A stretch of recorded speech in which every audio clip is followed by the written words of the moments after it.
Loche, é você que vai bater hoje para nós? Só falta 1 minutinho.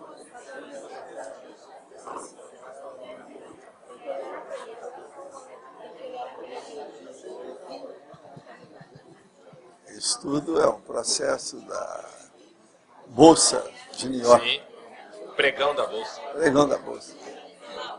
Chega pra...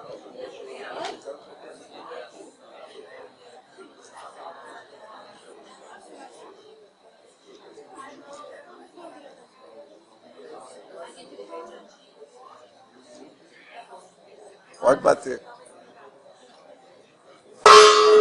Tertúlia! Meu boa tarde para todos e todas. Hoje nós temos aí a primeira preocupação da autoexperimentologia. É a impressão inicial, vivenciada, ou atenção dirigida exclusivamente pela consciência ao conhecer alguém ou interar-se de alguma realidade ou algum fato.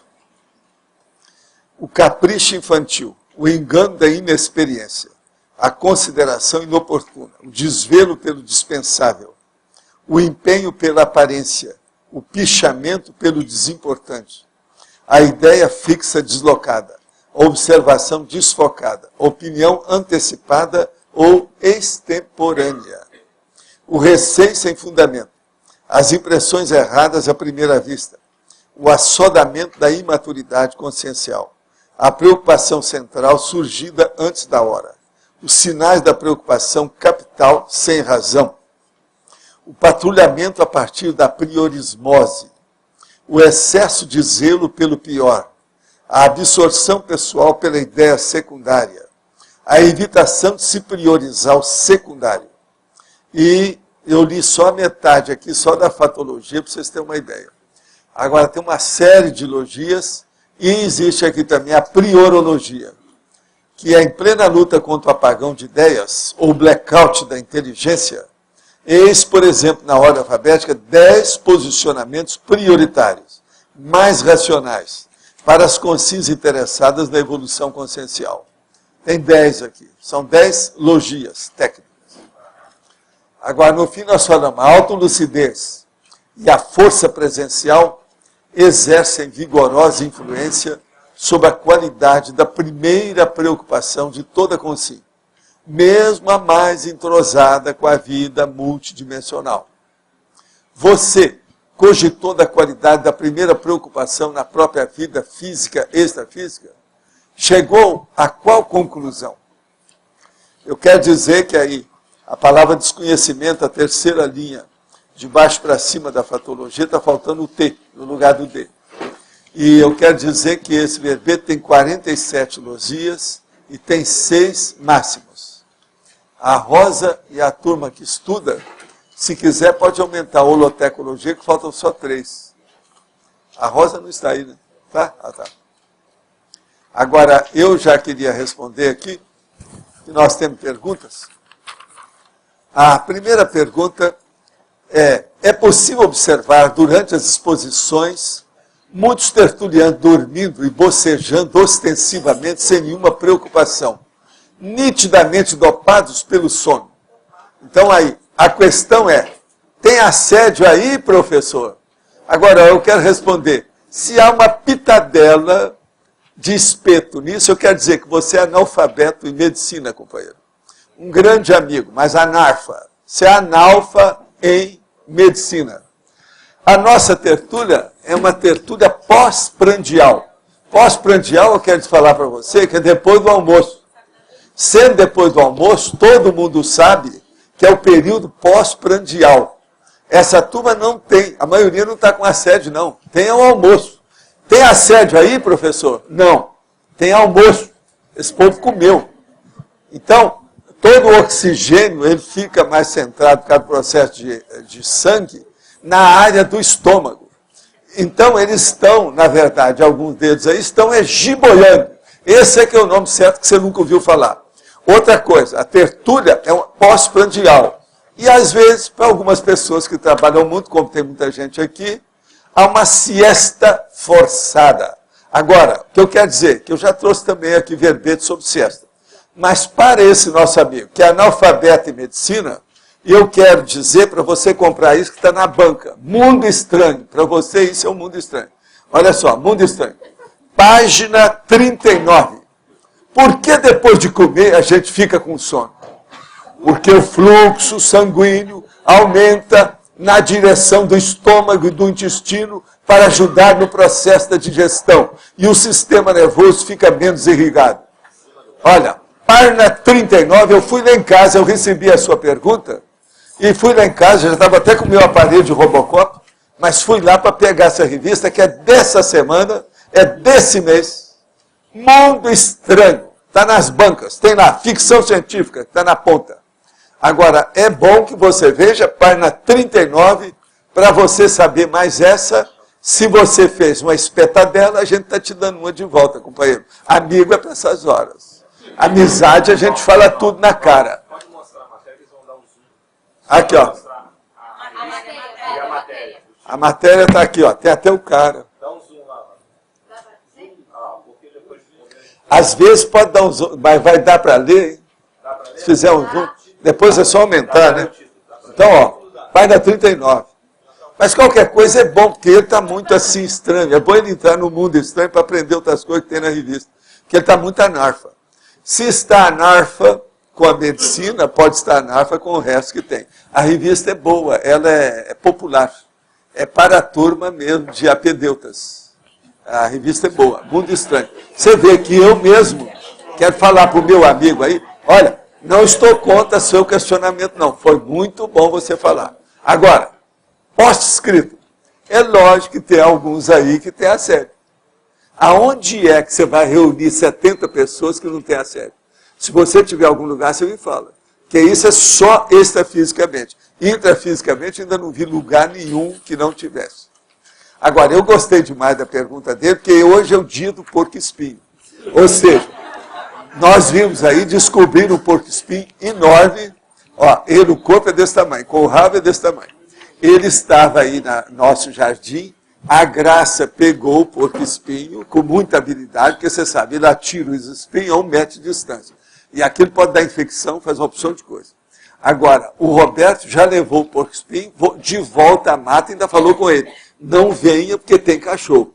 O meu problema principal de preocupação, e a Graça também, é sempre quando aparecem esses bichos, gato, sabe como é que é? Coati. O que vocês pensarem já apareceu aqui. É os cachorros, porque eles avançam logo, principalmente a Serena, que é especialista, que ela é caçadora. Ela pega galinha, ela pega os preá lá embaixo, pega gato que aparece, os gatos então sobem tudo para a maior árvore que tem por aí e fica lá. E assim que começa a latir de noite. Aí vem os guardas e levam os cachorros para o gato descer. Então hoje é o dia do porco-espinho. Eu quero só lembrar para vocês, sendo assim, é normal que tenha uma espetadela do meu amigo que fez aí com a pergunta dele. Qualquer coisa, continua a pergunta, que eu de vez em quando recebo pergunta sua. Eu gosto muito delas. O rapaz é inteligente. Só que tem, que ele é analfa em medicina. Isso a gente não pode esquecer. O senhor poderia falar um pouco sobre como observa as atividades internacionais fora do Brasil, da conscienciologia, desde uma perspectiva histórica, atual e futura? O que eu quero dizer é o seguinte, eu não me preocupo muito com isso, não. O meu problema é fazer o trabalho que nós estamos fazendo e levar isso para frente. Os livros que eu já publiquei, que até agora são mais ou menos 20 edições diferentes, e fazer a enciclopédia o máximo que eu puder. O mais é deixar, pelo seguinte, eu não me preocupo com o processo de consciência e de conscienciologia, que é inevitável. No universo, hoje mesmo eu estava falando com a Arlindo, existem 2 realidades. Uma é a consciência, que tem inteligência, e outra é a energia, que não tem inteligência. Então, tudo que você for estudar aqui, tem que caminhar para a consciência. A conscienciologia é favas contadas. Todo mundo tem que bater aqui. Amanhã pode mudar o tema, o título, a semântica, o vocabulário, a orismologia, a terminologia, mas não adianta. Se você quiser, chama isso como você queira. Mas isso que nós estamos estudando, todo mundo vai ter que estudar. Isso faz parte da evolução. Com isso, eu não estou dizendo que eu sou dono da verdade, nem sou cura-tudo, nem sou panaceia. Nada disso. O que eu estou falando é a lógica e a racionalidade dos fatos e do parafato. De modo que Eu não me preocupo com isso, com o processo histórico, atual e futuro, não. Agora, o que eu vejo é o seguinte, isso veio para ficar. Eu acho que isso aí só já é uma síntese do que é que me perguntou. Na frase enfática, gostaria que expandisse o fato da força presencial exercer vigorosa influência sobre a qualidade da primeira preocupação. Sim. Por que é importante? Eu vou ler bem a frase enfática de novo. A autolucidez e a força presencial exercem vigorosa influência sobre a qualidade da primeira preocupação de toda consciência, mesmo a mais entrosada com a vida multidimensional. Por quê? Primeiro, você vai ver uma pessoa. Então aí você tem duas pessoas. Tem você e tem a pessoa que você vê, o seu interlocutor, a pessoa que você viu. Agora, você tem o nível da sua autolucidez. Aquela pessoa também tem. Você tem o nível da sua força presencial. Aquela pessoa também tem. Aquele que é mais forte em matéria de lucidez, engole o outro em processo de comunicação, em problema de exposição, na dialética, não é isso, Arlindo? Dialética e tudo mais. Agora, veja, aquele também que tem mais força presencial vai fazer uma verdadeira quase que imposição natural dentro daquele óleo penseiro. Isso influi na primeira impressão que você tem de qualquer pessoa e na primeira preocupação que ela tem a respeito disso. Então, é isso que eu quero chamar a atenção. Então, a sua força presencial é uma coisa. Você falar, por exemplo, com um estudante tímido é uma coisa. Falar com um professor que domina todo estudante é outra. Você está entendendo o que quer dizer? Olha a força presencial. No entanto, às vezes tem um aluno aí que ele sabe mais do que o professor que está dando a aula. Então, isso tudo nós temos que considerar. Aí vem a autolucidez novamente e vem a força presencial da pessoa. Por exemplo, um aluno, ele pode ser muito até culto, mas se ele for tímido, a autolucidez dele e o conhecimento dele, a cognição, não vai aparecer. Um outro aluno lê pouco, sabe pouco, mas ele é bom para falar, ele é ousado e tem uma força presencial muito grande. Aquelas ideias dele, às vezes, vão predominar sobre o outro, que sabe muito mais do que ele. Então, isso tudo é a primeira preocupação, que nós temos que levar em consideração.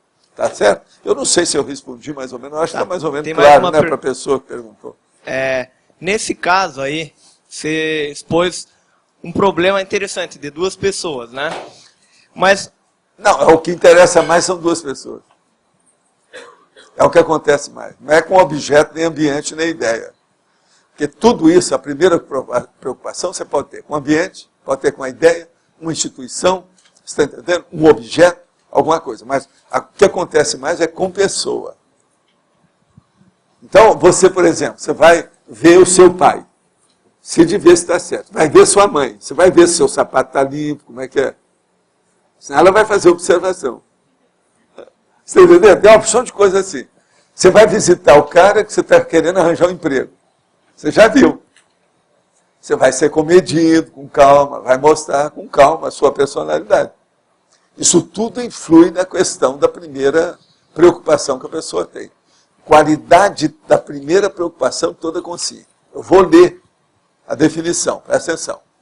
Impressão inicial vivenciada ou atenção dirigida exclusivamente pela consciência ao conhecer alguém ou interar-se de alguma realidade ou fato.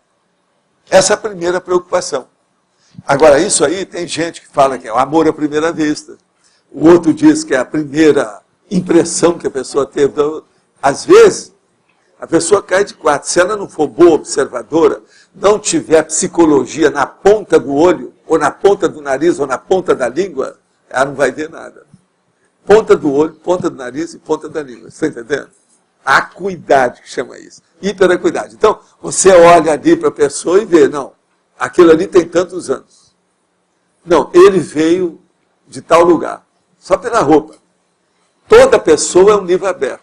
Agora, o processo é preciso saber ler, né? A linguagem de ler a pessoa é a psicologia. Você pensa que sempre a questão da lucidez vai engolir a outra pessoa mais que o laringochakra? Mais. Por exemplo, às vezes, você usa o seu laringochakra demais, falta lucidez. Tá. Você tem que pensar mais sobre isso. Você é uma pessoa que precisa de ouvir mais do que falar, que você já fala demais. Você sabe, você conhece a peça, você sabe o que é. Mas ele não deixe de falar. Não deixe de questionar. Isso Pode faz deixar. parte. Eu vou falar. Pois é. Mas agora, precisa só o seguinte, precisa só de ouvir também, de vez em quando. E você sabe que ele é tão ansioso que ele não espera a gente acabar de falar. Ah, nem você, Ele professor. atropela tudo assim. Eu sou obrigado a cortar para a pessoa não perder tempo e a gente aproveitar o tempo. Porque se eu deixar, é muita bobajada que sai nas perguntas. Eu sei. Tem que cortar, Zé. Opa, eu tenho que ser realista. Quem é que está na tertúlia aqui? Você sabe, eu sou o tertuliano maior. Como? É o chamado leão.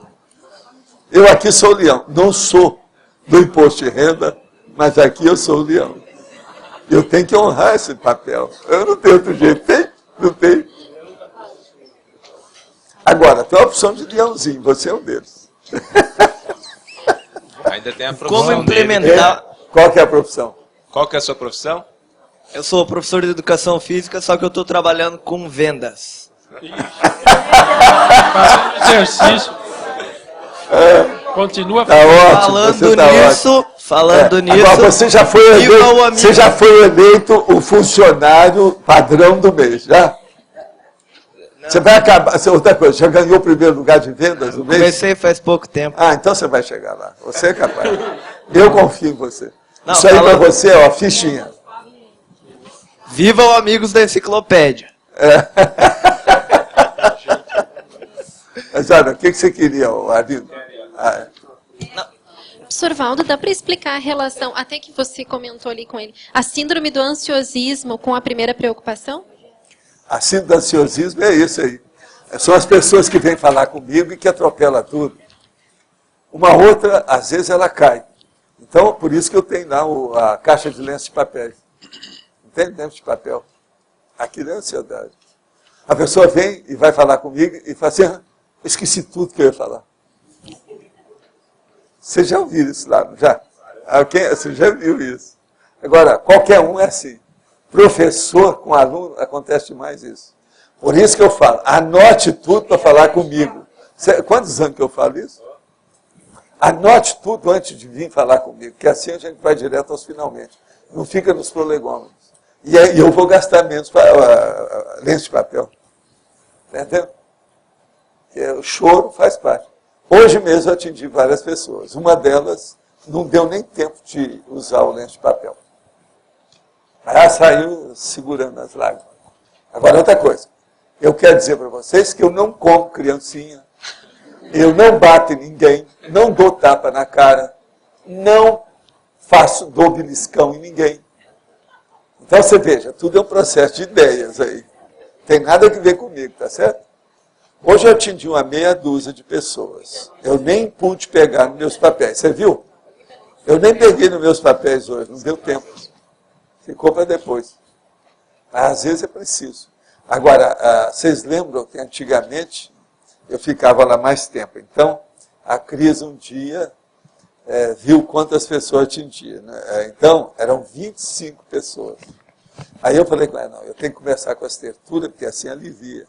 Que a pessoa, em vez de estar perguntando só lá, pergunta aqui. Então, a tertúlia diminui a minha freguesia, a minha clientela. Encaminhou. Entendeu? Encaminha. Tem isso tudo. Entendeu? O que você queria? Não, você ia comentar também que tem aquele caso das pessoas que têm medo de falar com você, né? Ah, não, morde mesmo. Pessoa já eu sou o maior bicho-papão da paróquia. A gente paróquia. até brinca, o Valdo tá vacinado. Depois do Arlindo. O Arlindo está na frente, é meu escudo. Entendeu? Agora, por que você acha que as pessoas têm medo, Valdo? Não. É a velha história do parapsiquismo. Lá no fundo é parapsiquismo. O povo tem medo. É o processo de clarividência. Todo mundo tem medo de clarividência. Agora, já era assim. No movimento espírita era a mesma coisa. Agora, o Chico procurava cortar ao máximo esse medo das pessoas. Então, ele ficava sempre por baixo. Mas veja, isso é espúrio. Não é o correto. A pessoa tem que ser o que ela é. Entendeu? Mas ele não podia mudar, era o jeito dele. E outra coisa, nem tinha força para isso. Não dá. Mas fala. Na patologia terceira linha, eu queria que você analisasse melhor essa ideia fixa deslocada. A ideia fixa deslocada, ela é fixa e não tem nada a ver com isso. É aquela pessoa, por exemplo, que vem para cá e que continua a fazer o Pai Nosso. Entendeu? Pai Nosso que eu estou falando quer dizer o sinal da cruz. Ou aquela outra pessoa que vem para cá e quer entrar nos laboratórios levando o incenso. Uma é católica, a outra orientalista. Agora, Entende? Cada um tem. Agora, a ideia fixa. a ideia fixa que não é deslocada. Que não é deslocada. Por exemplo. A ideia fixa, se ela é fixa, patológica, ela é sempre Acho que deslocada. é sempre deslocada, Sempre. parece. Sempre. Mas agora, o que eu quero chamar aqui da ideia fixa deslocada é para chamar a atenção do que ela cria como escândalo, como chama a atenção, é o show que ela dá. Por exemplo, a dona, quando veio para usar um negócio para cheirar dentro do laboratório, foi um escândalo. Todo mundo deu em cima. Aqui É justamente o contrário, nós estamos fazendo o laboratório para acabar com as muletas. Agora a pessoa vem com incenso, que dá câncer. E Incenso dá câncer. O que tem? na quinta linha também, o patrulhamento a partir da priorismose. Bom, o patrulhamento parece que sempre tem a priorismose. Né? O patrulhamento a partir da priorismose. Sempre tem por causa da ideologia, mas eu quero chamar a atenção disso. Porque pode ter um patrulhamento que começou no dia de hoje, baseado nas coisas que existem. Então ele pode ser simultâneo, uma coisa que foi criada hoje. Agora, o que eu quero chamar é da priorismose, que aquilo, ele é carregado, ele já vem há muito tempo, ele tem um lastro muito grande, você está entendendo? Lastro. Você quer dar destaque que existe muita priorismose. Pois é, não, o lastro é muito grande, de muitos anos. E essas coisas existem. Mas existe Tem um monte de gente que vem para mim com patrulhamento, você sabe. Eles já chegam para falar aqui comigo, já tem um patrulhamento para chegar. Aí eu vejo o jeitão da pessoa, procuro desarmar. Às vezes eu consigo, às vezes não. Agora, esse patrulhamento, geralmente... Ele está defendendo alguma ideologia. Mas sempre parece que tem fundo dogmático, é isso? Sempre. Ele está defendendo a ideologia. E a pessoa acha que ela é dona da verdade, etc. Tal, então ela não admite. Agora, quando eu vejo que a pessoa é assim, de cara, eu já falo, olha, nós aqui somos democratas. A porta está aberta para qualquer pessoa que chegar aqui. Do materialista até o genocida. Se ele chegar, a gente vai assistir. Isso faz parte do serviço. A humanidade é composta desse elemento. Todo elemento da humanidade é irmão da gente. Mas eu estou vendo, por exemplo, no Brasil, hoje em dia, está prevalecendo o patrulhamento da esquerda. Não, isso sempre foi da esquerda. E de religião por também. causa da universidade. Eles sempre colocaram da esquerda, porque a esquerda é que mexe mais com o povão, os pés de chinelo e a situação toda. E no Brasil, atualmente, você tem que lembrar que o homem que está lá criou um partido que é na base do sindicalismo. E quem manda nele atualmente, até o MST tem mais força do que ele. Então, o troço tem que ser da esquerda mesmo. Agora, outra coisa.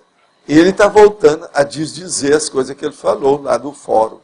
Você viu que ele, agora, ultimamente, certas declarações estão mais abertas. Eu não sei o que houve. Eu não sei se foi a esquadra americana que veio para a costa, não sei se é isso. Mas esses dias foi falado aqui sobre essa questão do Unioeste, que eles estão querendo pegar tudo pelo marxismo. Isso não deixa de ser patrulhamento. Tudo é patrulhamento. Isso é bem patrulhamento. Nunca houve tanto patrulhamento na Terra como atualmente. Depois vamos dizer, da Revolução Francesa, houve muito patrulhamento, principalmente na França. Mas o que tem atualmente no mundo, nunca houve tanto. Por quê? Por causa da mídia. Olha só o que é que tem, por exemplo, na internet. Olha os Orkut, olha os blogs da vida. Tudo tem patrulhamento. Isso aí faz parte do serviço. Uma outra coisa. Eu não acho que isso seja errado, não. É errado em si. Todo patrulhamento é errado. Mas eu não acho que o acontecimento em si seja um retrocesso. Não é. Por quê? Isso é o aumento da polêmica, é o aumento da controvérsia, é o aumento do questionamento. Se tem questionamento, tem mais possibilidade de pesquisa. Então, para nós é ideal, porque o problema duro é a hora que tem um patrulhamento que não pode ter pesquisa, que é o caso, por exemplo, da China, onde tem uma ditadura. Agora, nós aqui estamos numa democracia, querendo ou não, e o negócio funciona. Por exemplo, o Lula, a gente tem que bater palma para ele por isso, querendo ou não. Aqui é uma democracia. Aos trancos e barranco, ela, vamos dizer, manca um bocado, ela é um pouco trôpega, mas é. Eu queria comentar aquele instituto, não me recordo agora o nome, de economia, que eles estão tirando todos os especialistas e colocando só o IPEA, né? E é a questão do patrulhamento mesmo, que o diretor lá bateu, quem que é aqui liberal? Você quer maior liberal. patrulhamento dos PhDs e PhDs Agora, uma pena que estão fazendo aqui. Não, vamos falar no IPEA. Você quer mais patrulhamento do que o PhDs e PhDs na academia, nas universidades? Tem que entrar lá se é do clube, senão não é. E todo mundo, para entrar lá melhor, tem que ser marxista. A maioria no Brasil. Agora, por exemplo, ontem eu vi na televisão que o Lula estava falando indiretamente, não falou muito abertamente, mas indiretamente a favor de educação. Isso já é alguma coisa. Você está vendo? A gente tem que ter esperança, que é a última que dê soma. Nas piores coisas pode... Do pântano mais fedorento pode nascer o lírio. Tudo é possível. Você está entendendo? Eu vi isso ontem.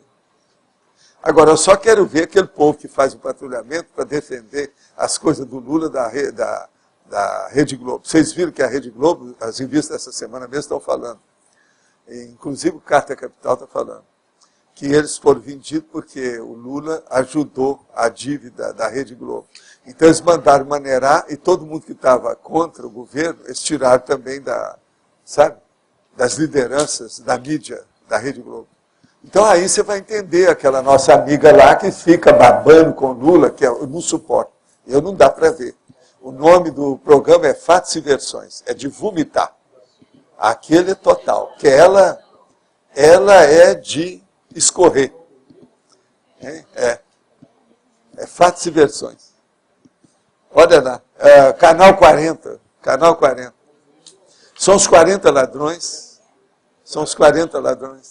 Você sabe quem é o chefão. O Alibaba ficou fora, mas é o Canal 40 ladrões. Lá tem muito que é assim. Tinha um que dirigia antes, que atualmente dirige lá, é um ministro. Esse, então, era baboso também. Agora, veja. Tem na sua razão quando aparece os caras doidos, igual o Maynard, para falar desse povo. Tem? Tem. Que a situação é precária, é muita patrulha. Eu acho, o Maynard, essa semana, inclusive, está falando lá do Luiz Nassif, explicando tudo que ocorreu lá, que o Luiz Nassif está combatendo a Veja, né? Mas por que ele está fazendo aquilo? É incrível. Mas agora, eu não cheguei a ler. Ele está falando a favor do Nassif ou contra? Contra. Mostrando por que o acordo que o Luiz Nassif fez para uma dívida que ele tinha, e aí com isso favorecer toda a parte do lulismo lá. Mas agora veja, ninguém tem razão, ele não tem razão total, não? Quem? O Nassif? Uma parte tem. Ele tem uma parte enorme das coisas que eu vi dele. Com certeza. Então o negócio é sério. O patrulhamento hoje ele é generalizado. É a vida. Nós não fazemos patrulhamento aqui, mas a gente tem, por exemplo, a consciência terapia, tem a consciência metria, tem o AVA. O que você acha? Não é patrulhamento, mas a gente tem que estar de olho, porque senão vem e quer dar uma rasteira na gente. Aí as pessoas distorcem tudo, tem que corrigir. Distorce tudo, é preciso a gente clarear. Por exemplo, é o que eu estou fazendo. Não é patrulhamento a hora que eu brinco aqui com o nosso amigo, falando sobre o negócio do apedeutismo médico dele, a respeito do pós-prandial. Agora, que tem gente que às vezes dorme, tem. E tem gente que às vezes tem assédio também, tem. Mas o que manda mais é o pós-prandial. Gente, comeu, o sangue todo vem e desce. O negócio é esse, todo mundo sabe disso. Agora, por exemplo, o ideal para nós era fazer a nossa tertúlia 9 horas da manhã, das 9 às 11, mas a maioria não vai poder vir, todo mundo está trabalhando. Como é que faz? O ideal é de manhã, que a pessoa já passou pelo terceiro sono, está ótima. Mas eu não. Vamos dizer, um corpo discente muito rico esse. É exigir demais. Entende? Nem o Sócrates não tinha um corpo docente desse. Entende? Que é muito, né? De manhã, né? Já pensou você ter aula de manhã? É a melhor coisa que tem. Agora, tem que ver, tem aquelas pessoas também que não vão dormir, porque é aquele cara que acorda às 7 e só começa a despertar às 11. Então isso também tem que dar um desconto. Né? Mas de qualquer maneira, de manhã, a chance de ter mais lucidez é maior. A questão da primeira impressão, né? Sim. Você não pôs aqui nos sinônimos, mas está dentro da primeira preocupação que tem que ser analisada? Até um certo ponto. Agora, eu não quis chamar muita atenção disso, mas olha, o que é que eu falo? Primeiro interesse, primeira atitude, primeira postura, primeira manifestação, primeira iniciativa, primeira reação, primeira afirmação, primeiro enfoque, primeiro passo, primeiro expediente. Não, mas eu quero dizer, a primeira impressão, ela fica dentro da técnica da primeira preocupação? Até um certo ponto tem relação. É Depende. aquela primeira... Porque fica, olha tudo, essas 10 coisas que eu dei. Você vai entender. E qual que é a técnica assim, que você usa para A análise? primeira é o seguinte, não precipitar nunca. Nunca. Só se é uma coisa que você já está rebarbativo, você já está cansado de saber. Mas se o negócio é a primeira vez, examina tudo. Você já viu como é que eu recebo o povo lá? Seja quem for. Não, eu fico de olho. Não falo nada. Quero ver primeiro. O que você quer? What I can do for you. É assim que eu não tiro nada. Agora, é lógico. Eu olhei para a pessoa e já tenho uma impressão. Mas eu não me preocupo com isso. A minha primeira preocupação vai ser o que a pessoa veio. O que ela quer, para eu poder atendê-la. Porque existe aquela Então, coisa... a primeira preocupação é o diagnóstico. Que a No primeira seu ideia... caso, é o diagnóstico. A primeira ideia que está na cabeça, a primeira impressão, geralmente ela é mais intuitiva, e ela vai mais no... Não, mas quase sempre você erra. A maioria erra. Na primeira. Não é por aí. Como? A primeira impressão, quase sempre você deve seguir. Você não deve julgar, descartá-la. Mas só ela não serve, não. Na sua Se avaliação... a gente for fazer isso aqui com o nosso povo, que são mais sofisticados, você cai no buraco. A impressão, a aparência engana demais. Não é bem assim, não. Aqui tem um monte de gente mais inteligente que você olha para essa e não dá valor nenhum. No entanto, é acima da média. Eu não vou falar nome de ninguém. Mas é só urubu servar. Esse é o jeito que nós temos. Na sua técnica de anamnese, por exemplo, da primeira... Por exemplo, teve um senhor aqui que criou um processo de educação. Não falo o nome dele, não. Mas ele teve aqui. O homem é fora de série. Mas você olha para ele, você não dá valor. Fala assim, esse aqui deve ser o gari da esquina. Só pode ser, pela aparência dele. Então, veja, quem tem uma primeira impressão dele, agora, a hora que o cara começa a falar, ele vira um deus. Entende? Então, o problema de laringo-chakra, às vezes, tem muita influência na aparência da pessoa. Te digo coordenar isso. Você sabe com quem que eu estou falando? O que é? De quem que eu estou falando? O homem da ponte. Você lembra que eu falei com ele? Eu falei assim, coitado, internacionalmente ele não vai ter força nenhuma, porque o povo olha muitas aparências. Ele não tem apresentação nenhuma, dá até pena. Deu até vontade de dar para ele um sapato, uma roupa.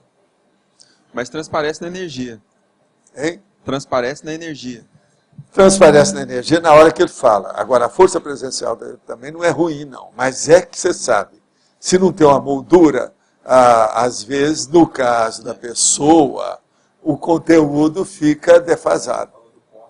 Você lembra do porte? Ele não tem porte. Vestido de qualquer maneira, não tem porte nenhum. Não, mas esse homem... Agora, ele se transfigura na hora que ele fala. Muda tudo. Você está entendendo? A força dele está ali. Então a primeira impressão não é a primeira.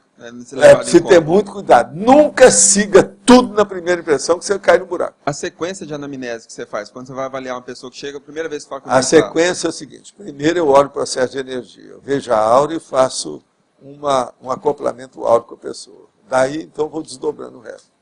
Agora, às vezes, não precisa ter nem trabalho. Através disso, eu já vi logo. Uma coisa difícil, diferente. Muito difícil. Agora, você tem que ver que com o processo que a gente tem de... Eu estou num eterna para online. Por exemplo, me pediram um negócio aí, uma pessoa que está na Espanha. Eu cheguei, na hora que comecei a mexer, que eu fui lá para escovar meus dentes, aproveitei para ver o pedido da Teneves, o negócio da Espanha. Na mesma hora, eu fiquei automático. Veio ectoplasmia que eu senti ozônio no ambiente lá do meu escritório. Na mesma hora. Aí eu comecei a ver pedido que estava lá na distância. Falei, ixi, o caso é isso. Vi tudo o que era, cheguei, falei para a pessoa aqui. Agora era 11h42 que eu comecei a trabalhar. Foi alguns minutos, uns 5 minutos. A gente pescou tudo. Então, com uma ligação nesse nível, não tem jeito. Agora outra coisa, a pessoa confirmou tudo. Pode ser tudo isso que eu falei mesmo. Eu não vi a pessoa, está só pedindo lá. Você está entendendo? É um caso grave, difícil. Ó, vi lá na frente o prognóstico, o diagnóstico, a coisa toda, sem ver nada. Agora, então, é isso que eu falo para você sobre o processo de clarividência. O ideal seria, numa medicina do futuro, é todo mundo ser clarividente. Só admite gente na medicina que tem a parapsiquismo. Isso é que seria o ideal. Eu falei isso quando eu era dentista, primeira vez, quase me bateram. Falei assim, ó, está na hora de dar umas aulas para vocês sobre mediunidade. Eu falei na ocasião. Para você pescar o processo das ideias, um pouco mais do que isso, e dar um paradiagnóstico, que é a parasemiologia. Né? Valdo, só para entrar nessa coisa de força presencial, eu queria analisar a questão do Sócrates, que ele andava mal vestido, descalço, mas devia ter uma força presencial muito grande. Não, ele tinha, mas o processo dele maior era a maiêutica, né, o modo de argumentar. Ele criou a dialética, até um certo ponto foi ele que fez isso, mas devido à maiêutica. Que ele usar o pensamento, você sabe disso, você doutor. Ele superava tudo, porque ele superava tudo, mas agora descalço, tudo isso. Até que ponto que a maiêutica, em certos casos também, não é erística? Aí é negativo. Na hora que passa da conta. Por isso que eu falo, olha, fazer, vamos dizer, você ser irreverente, vai. Mas chegou na ironia para o sarcasmo, já piorou tudo. Ele, às vezes, tinha umas coisas, umas conotações que passavam da conta. Hoje em dia também, esse negócio que eu já falei aqui, eloquência, retórica e oratória, já era. É o processo de gongorismo, essas coisas todas, isso não vale mais. Nessa vida moderna nossa, não tem mais cabimento isso. Agora, a força ele tinha, sim. Isso não há dúvida que tinha. Agora, ó, por que a definição se refere à consciência e não à consciência em geral? Existe diferença na primeira preocupação da consciência e da consciência? Olha, consciência tem muito, e a gente, todo mundo é consciência antes de mais nada. O que interessa para nós aqui, antes de mais nada, é a consciência, é a pessoa. Porque é o dia a dia, eu estou trabalhando aqui, mais é com vocês. Agora, consciência, ela tem seus problemas também muito mais sérios. O primeiro que a gente acha, que eu quero lembrar, é o seguinte: você saiu para fora do corpo, está fora. Aí você viu que tem alguém na frente. Então a primeira coisa que você tem que fazer, exteriorizar a energia para atingir aquela consciência, para ver se ela é real ou se ela está tapeando você, pela aparência extrafísica dela. Isso é a primeira coisa que a pessoa faz. Isso é para acabar com a primeira preocupação errônea. O fato de você nem poder tocar no seu trabalho hoje, por estar atendendo pessoas, pode ser caracterizado como primeira preocupação superior na prática? Não, isso é bobagem.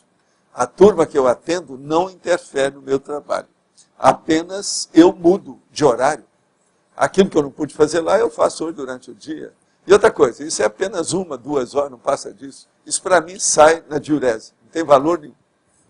Há um ditado popular que diz, a primeira impressão é que fica. É possível reverter as impressões erradas à primeira vista? É lógico, é isso que nós estamos querendo falar. Olha bem, leia bem o que está escrito na sinonimologia. Tem 10 coisas primeiras aí para chamar a atenção. Eu li aqui agora há pouco. Examina isso. Se nós formos seguir a primeira impressão, eu conheço um monte de gente que já fez bodas de prata, quer dizer, estão casados há mais de 25 anos. E a primeira impressão foi de briga. Não se deram bem de cara. Eu conheço vários casais assim. No entanto, hoje, eles se amam, vivem bem, têm família crescida, um monte de trabalho realizado, tudo. E a primeira impressão, se eu tivesse seguido, estava no buraco. De modo que amor à primeira vista é exceção. Nem sempre é assim. Outra coisa, amor à primeira vista só de um lado, não adianta também muito. Eu quero ver o amor à primeira vista de ambos. Reciprocamente, mutuamente. Isso é que é importante. Por exemplo, eu acho que o meu amor a vocês foi à primeira vista. Agora, muitos de vocês não foi à primeira vista comigo. Tem gente que está contra mim até agora. Professor Valdo.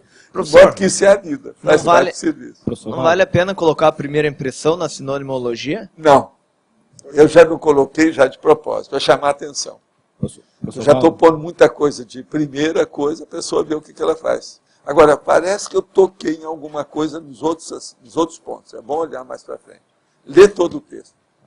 Professor Valdo, aqui é à sua esquerda. Qual seria a primeira preocupação relacionada à reeducação da afetividade? A primeira coisa que a pessoa tem que fazer Sim. é ela pensar que aconteça o melhor para todos. Eu sou membro da humanidade. Eu amo a humanidade. Eu tenho que caminhar para a mega fraternidade. Com isso, ela vai acabar com toda desafeição, ira, ódio, ojeriza, mágoa, ressentimento. Essa é a primeira coisa que a pessoa tem que fazer. Tudo que cria problema para nós em matéria de afetividade deriva do ódio. O ódio deriva do egoísmo. O egoísmo é que exalta o processo do orgulho. Se você combater seu egoísmo, tudo mais melhora. Entende? Entendi. E na fatologia aqui, na quinta linha de baixo para cima, o senhor tem aqui a mini trava Evolutiva. Mini trava evolutiva. O senhor poderia falar um pouco mais exemplos? Sim. Por exemplo, tem aquela pessoa que está há muito tempo, ela trabalha bem, etc. tal, mas ela não cuida dos dentes. Eu sou dentista. Eu sei, já estudei isso demais. Isso às vezes é uma mini trava na vida da pessoa. Ela vai pedir um emprego, mas os dentes dela estão tudo alterados, está para trás. Agora, ó, eu já vi na Argentina pesquisador desdentado, já vi em Portugal, entende? Um monte disso. Agora veja, isso é mini trava. Isso aí atrapalha a vida da pessoa. Ela não é bem construída. Por quê? Olha, a pessoa, o asseio pessoal, a apresentação da pessoa, os dentes que ela tem, uma higiene mais ou menos relativa, isso faz parte do respeito que você tem aos outros, não é a você. A coisa mais séria é os outros. Eu tenho que andar aciado, não é por causa de mim, que eu estou pouco ligando. A gente pode viver muito bem sujo. Isso é aquela dona que falou, a Terron, aquela atriz, que ela falou, não, eu sou a pessoa que tem uma personalidade muito forte, porque eu sou capaz de passar uma semana sem tomar banho. Quer dizer, a pessoa a Terron. Agora, o que é que se passa? Ela está certa sobre isso, do ponto de vista de se manter na sujeira. Mas o problema é o outro. É o problema do sugismundo. Nós temos que ter respeito para não ser sugismundo. É o sugismundismo. Entende? Você sabe daquela história, que eu até já publiquei alguma coisa sobre isso, a gente tem lá no Cosmograma. É o cara que era um alemão que chegou aí, quis embarcar no avião, eles não deixaram, porque ele estava fedendo demais. Vocês sabem da história. Isso é no Brasil. Agora veja, o Brasil e a Alemanha. O cara da Alemanha, mas vocês sabem, Alemanha, França. Na França o povo não toma banho, eles jogam perfume. Então vai fazendo camada.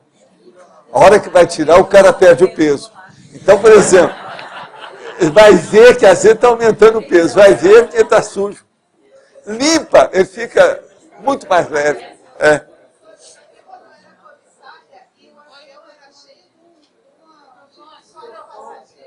Sim. Então. Pois é, mas tem disso. Não é fácil. Quando predominava agora, um certo tipo de pessoas, assim, de um lugar, né? O problema é a perspiração inconsciente que a pessoa tem. É isso que dá o CC. É o cheiro de corpo. Piora mais. Não, você vê, tem rua que você entra, você sente. Aqui deve passar muita mulher. Você vai ver que é. Depois, daí a pouco, você começa a ver tal. Você vai olhar o que são as mulheres. Que elas usam salto ferrado e na rua faz barulho de égua. A hora que está passando tal.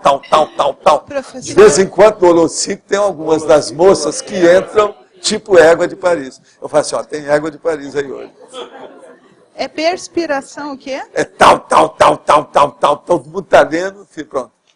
Na biblioteca não se pode entrar com salto,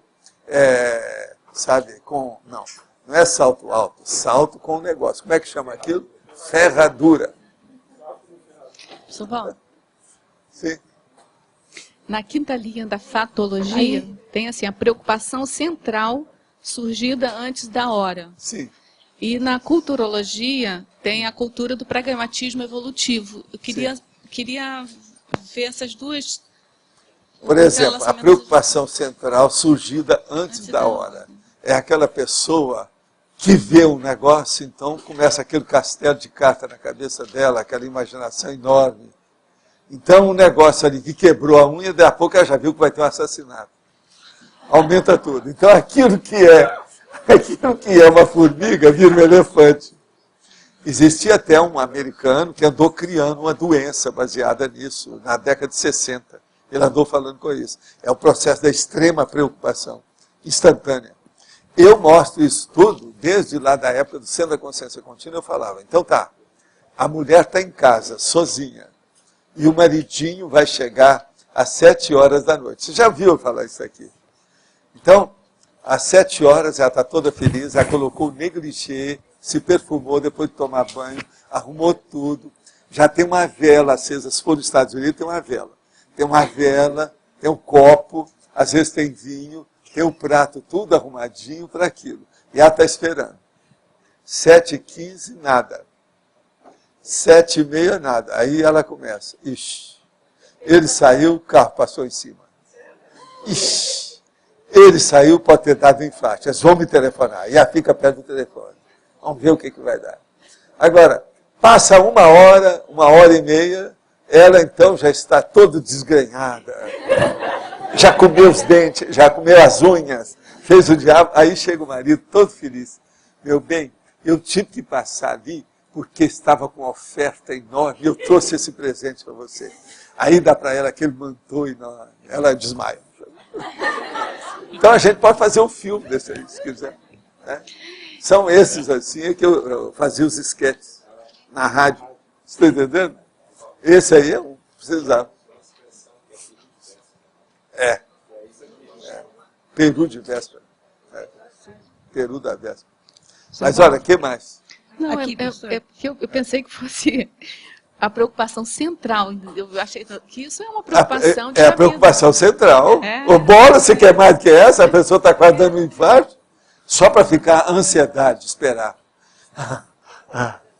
É aquilo que eu falo do negócio. Para a pessoa, quando é assim, ela não pode marcar horário nenhum.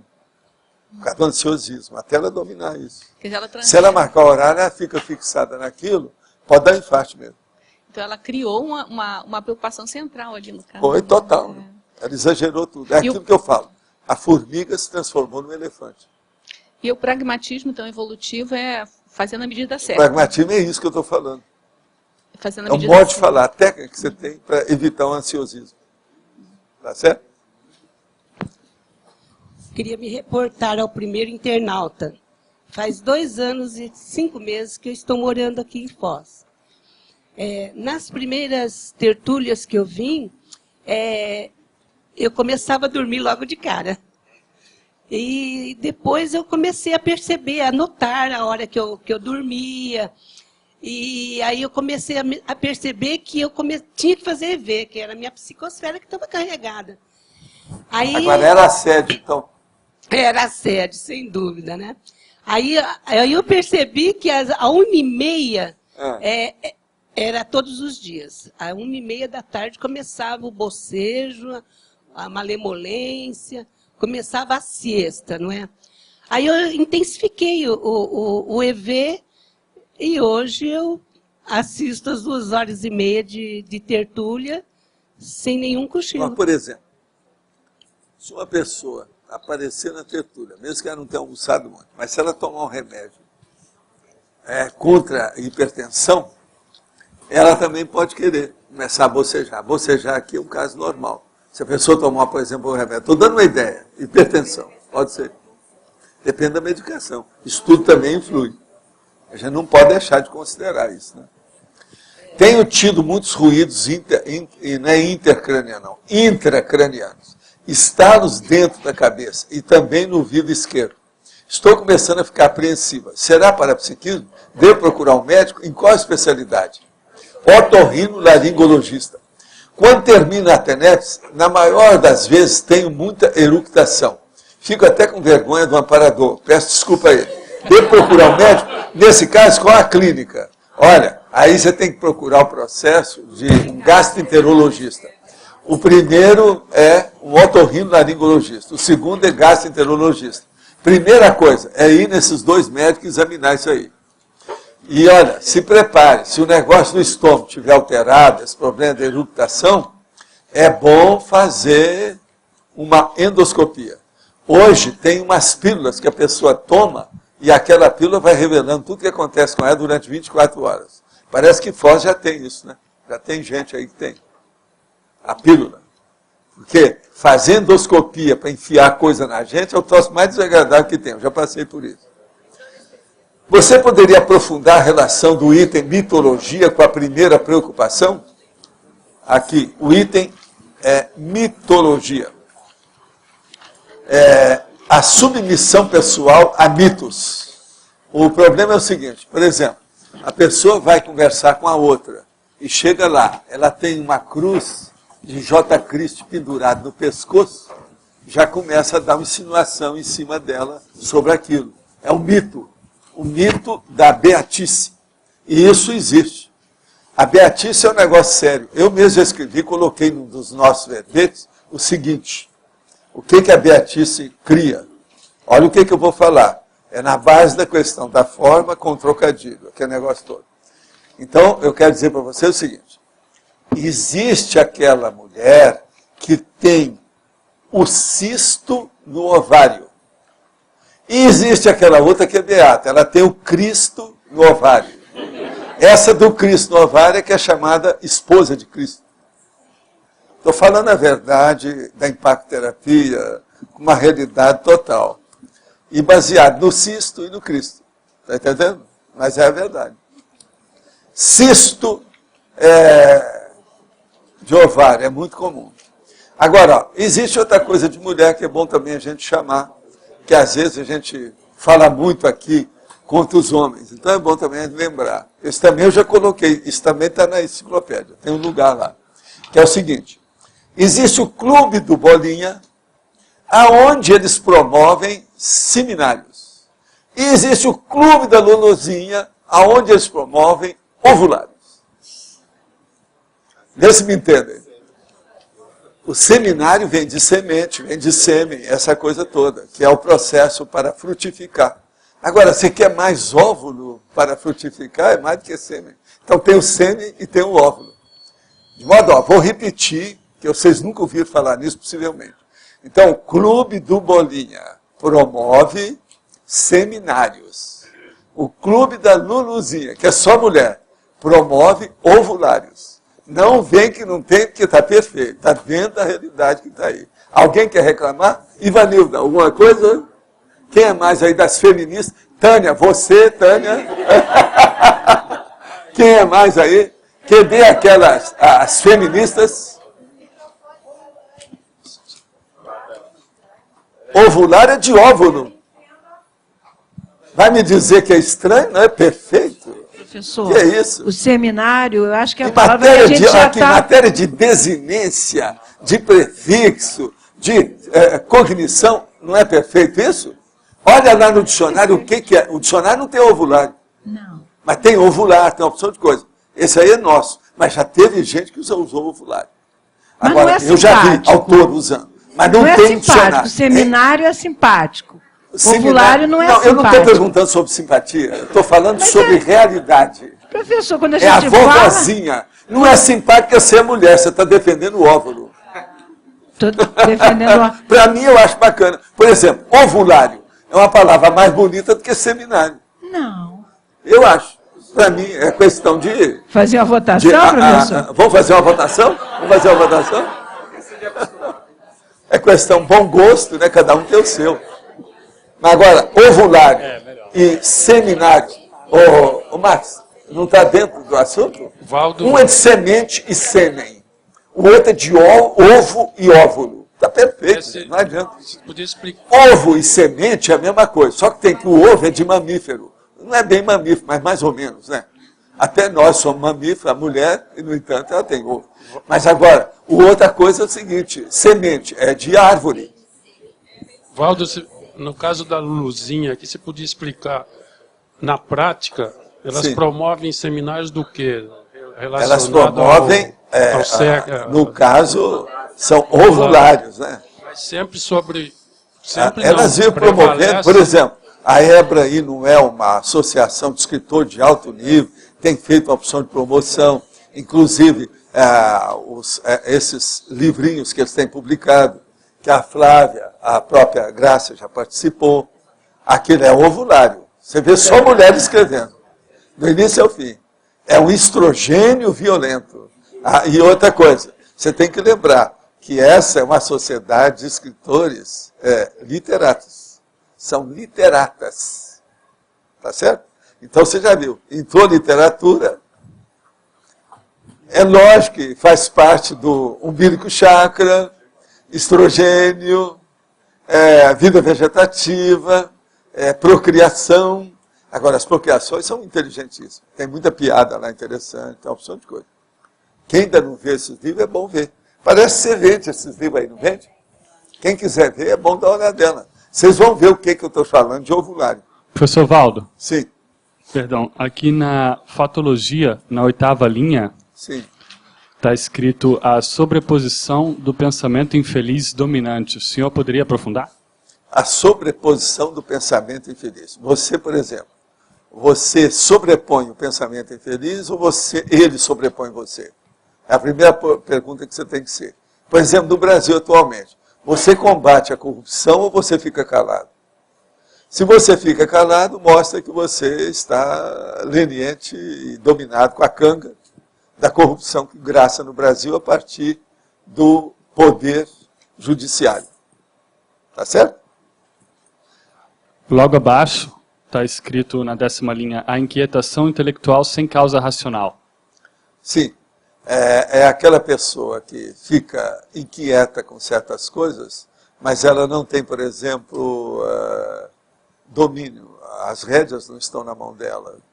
Então ela está preocupada com uma coisa que não diz respeito a ela. Para quem tem autoridade para decidir, ela é apenas pau-mandado, ela está longe. Eu, por exemplo, eu não posso estar preocupado com o processo do ministério e tal. Eu não sou ministro, não tem nada a ver com isso. Agora, me preocupo no geral, que eu estou vivendo no Brasil, eu sou brasileiro. Eu deixaria que esse país aqui caminhasse. Ordem e progresso. Mas às vezes nem sempre tem.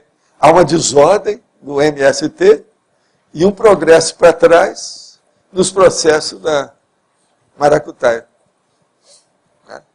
Corrupção. Você poderia aprofundar a relação do item mitologia com a primeira preocupação? Eu acho que esse aqui eu já falei. Não tem mais nenhum, né, depois desse não, né? Até agora tiveram 8 perguntas. Estudo é o dia do porco-espinho. Professor, aqui na fatologia, basicamente, toda ela é patológica, né? Sim.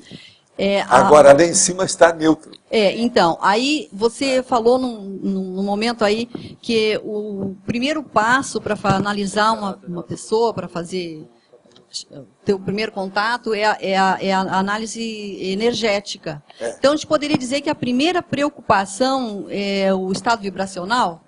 Mas isso é para o mundo, né? É para a vida inteira. Sua vida toda. É tudo. Essa vida é energética. Quanto mais você mexer com o estado vibracional, melhor para todo mundo. Não é só para você também, não. É todo mundo. Agora, a patologia, assim, toda ela patológica... É de propósito, tem que chamar a atenção. Mas você não leu bem a priorologia. É bom você olhar. Eu olhei também. Então, minha filha, acabou. Eu ia falar isso. Eu estou chamando a atenção. Olha o contrabalanço. Ia perguntar. Olha aqui. Tem certas coisas básicas. Quando vocês forem analisar um verbete, é bom ler o verbete inteiro. Se vocês lerem só uma parte, cuidado. Porque senão uma parte está respondendo a outra. Preciso ver isso. Olha bem o que é que está falando a priorologia. Eu estou falando do apagão de ideias e o blackout da inteligência. Valdo, eu ia falar isso. Você usou como técnica carregar lá tudo no usográfico, aqui no homeostático. Não, mas geralmente eu faço isso que é neutro, né? A gente tem que falar de um lado e do outro. Não pode ficar só de um lado. Gostaria de saber quais os cuidados, principalmente energéticos, que devemos ter na doação de órgãos. os pensênios dos órgãos doados chegarão ao receptor, podem interferir na atuação de quem recebe. Eu quero dizer o seguinte, tudo que você mexer com a ideia, tudo que você pensenizar, você está mexendo com a outra pessoa. A doação de órgão é lógico também, as energias elas vão circular e aquilo influi. Não há dúvida nenhuma. Mas eu sou 100% favorável à doação de todos os órgãos válidos que tenha e que seja possível. E não se preocupar com isso. Mas pensar positivamente, que os amparadores acertam a coisa para aquilo dar certo, para não haver rejeição e nem processo de imunidade na pessoa. Isso é que é a coisa mais séria. Agora, ó, não vai no bico desse povo aí que fala tanto não, tem muito exagero nessas coisas. Há fatos reais de influência da pessoa que dessomou, que vai lá aonde foi dado o coração para outra e ela vai reclamar do outro. Tem fatos positivos disso. Mas há muito exagero com cinema, filme que fizeram, isso aí tem muito excesso, não vai nesse bico. Se a pessoa doou, só de fazer o ato de doação, aquilo é positivo para ela. Ela não deve se preocupar e pensar que ela está ajudando os outros. E doação de órgãos é uma grande coisa. Qualquer hora dessa, no domingo, por exemplo, nós vamos trazer, hoje é quinta-feira, domingo que vem, banco de sangue humano. Eu já vou começar. Sangue é órgão. Quem doa sangue, e outra coisa, aqui tem alguém que nunca doou sangue? Levanta a mão. Aí, tá vendo? Eu preciso trazer isso no domingo. É uma vergonha. Vai me dizer que todos não podem doar sangue? Eu tenho lá a relação de quem pode e quem não pode. Eu vou dar. Hein? Sei não, mas veja. Vamos ver. Pois é, preciso examinar por quê. Deve ter gente aí que não der nada disso. É desculpa. Saltou de banda. Escusa. Justificativa. Entende? Agora vamos examinar então bem isso. Domingo, aqueles que tiverem qualquer culpa no cartório, não venham aqui no domingo. Que é banco de sangue humano que nós vamos trazer.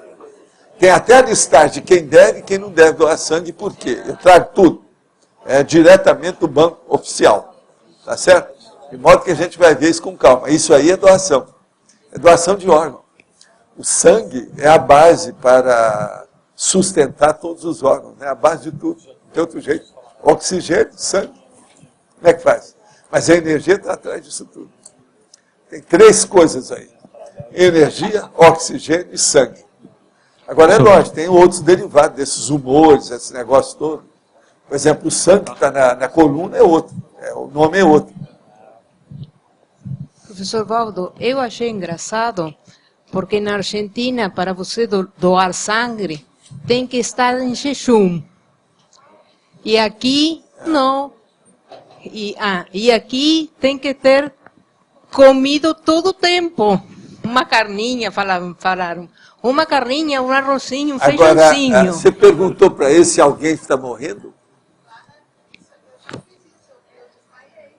Pois é. Agora, na Argentina, tem gente que desmaiou? Tem, sim. Então, quem é que está certo, Argentina ou Brasil? Não sei. Olha a briga do futebol. Agora, eu vou falar uma coisa. Eu sei, tem pessoas que desmaiaram, mas tem pessoas que também vomitaram. Então, se a gente tem o estômago cheio, mais possível ter uma vomitação atrás disso aí. Você deve perguntar nos bancos do Brasil, como é que eles também. Não tem nada disso. Agora, a Argentina é cheia de bobagem. Né? Você vê, atualmente, Buenos Aires é a capital que mais defende o Freud. Que mais defende? O Freud é o país mais psicanalizado do mundo. Muita gente doida. E Buenos Aires sempre teve disso. Outra coisa, o tanto de gente desdentada, banguela que tem lá, como é que você explica isso? Cientista, pesquisador, faltando dente. Você não acha que tem alguma coisa bem atrapalhada nisso? Vou pensar. Cadê o nosso chefe? Cadê o Oswaldo? Ele está aí? Vamos perguntar para ele também. Ô, Oswaldo, o que você acha? Eu sou um dos que desmaiou. Da outra vez, se você for dar sangue, come um boi antes. come um boi, que aí você desmaia de barriga cheia. Tá certo? Não, Então, só para dar o depoimento da parte espanhola. Na Espanha, você tem que estar não pode ter comido nada em jejum, só que depois de fazer a extração, eles depois te que a dão... pessoa desmaiou, então eles dão comida para ela. Aí eles dão comida para ela. É isso. Não, eles dão para a pessoa uma Coca-Cola e um bocadilho, como é que um sanduíche mas bem grande. E a pessoa até não comer não vai embora.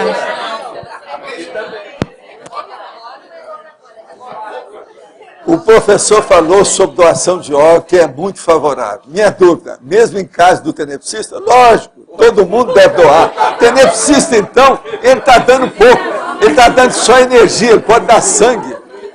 Outra coisa, todos aqueles que têm alguma coisa em torno da barriga têm que doar mais, mas tem que fazer um exame antes.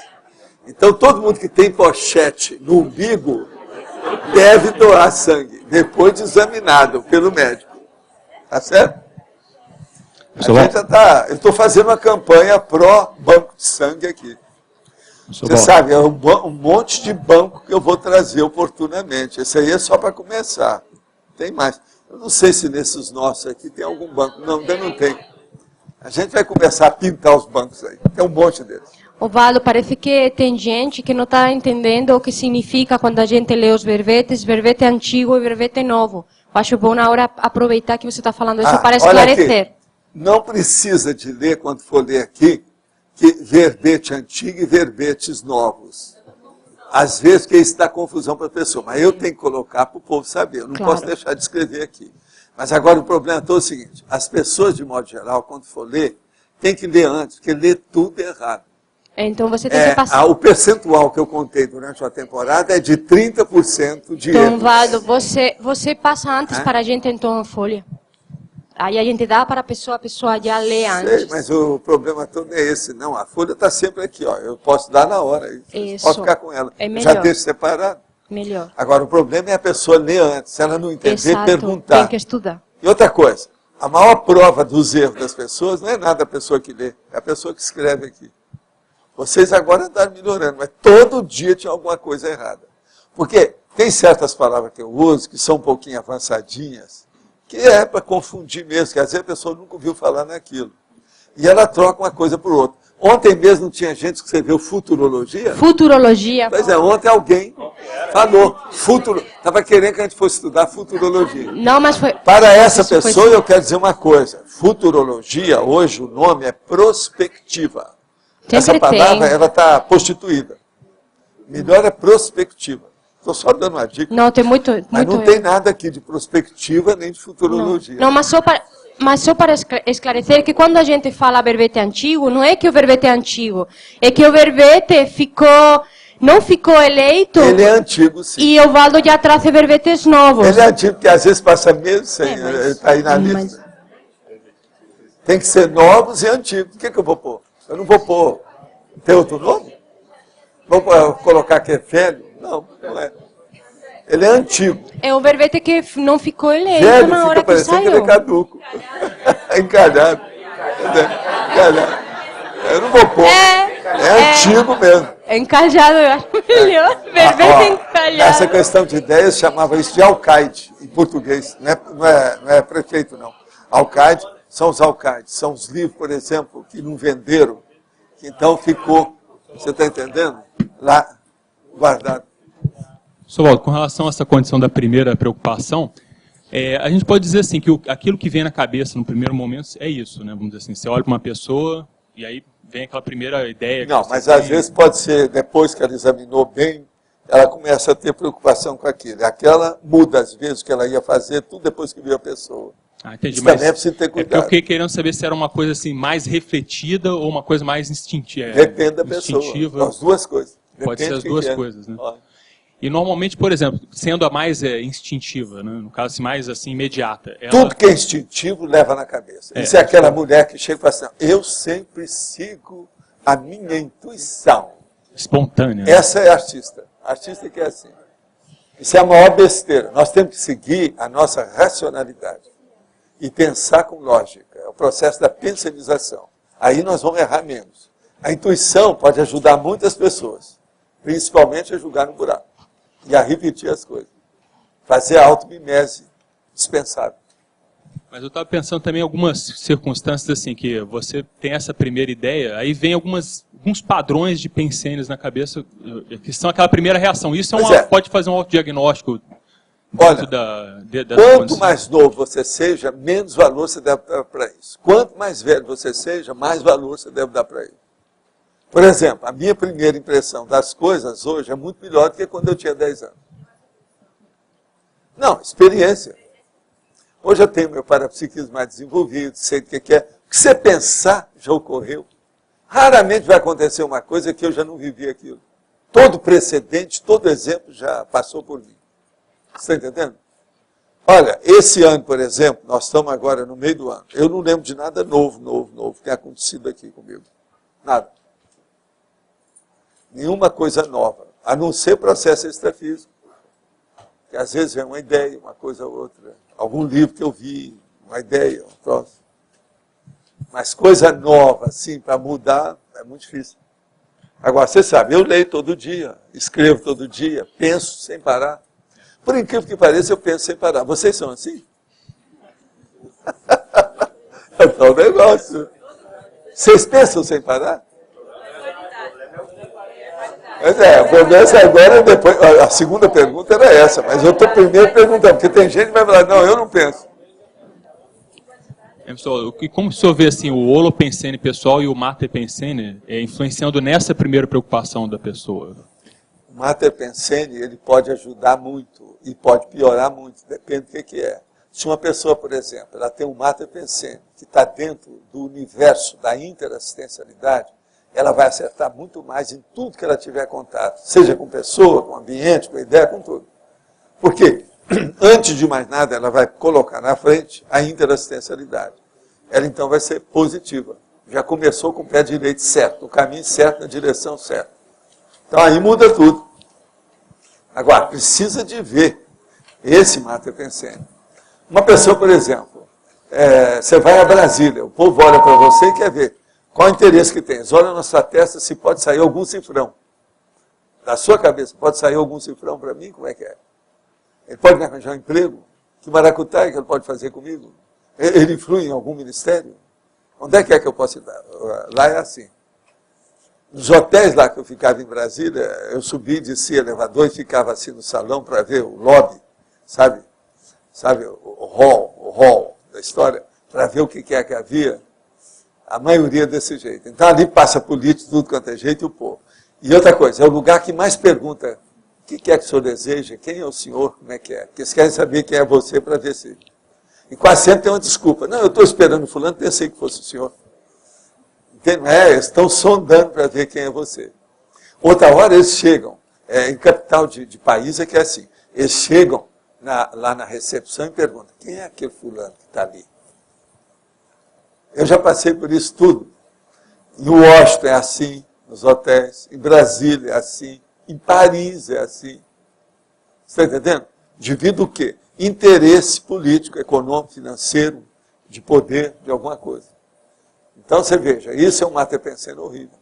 Agora, é o holopensene que cria esse mater pensene. Nesse caso aí, é o holopensene da pessoa querer tirar vantagem, né? Já vê o que eu vou ganhar naquele caso. Agora, no Brasil, em Brasília, é a capital do tirar vantagem em tudo, né?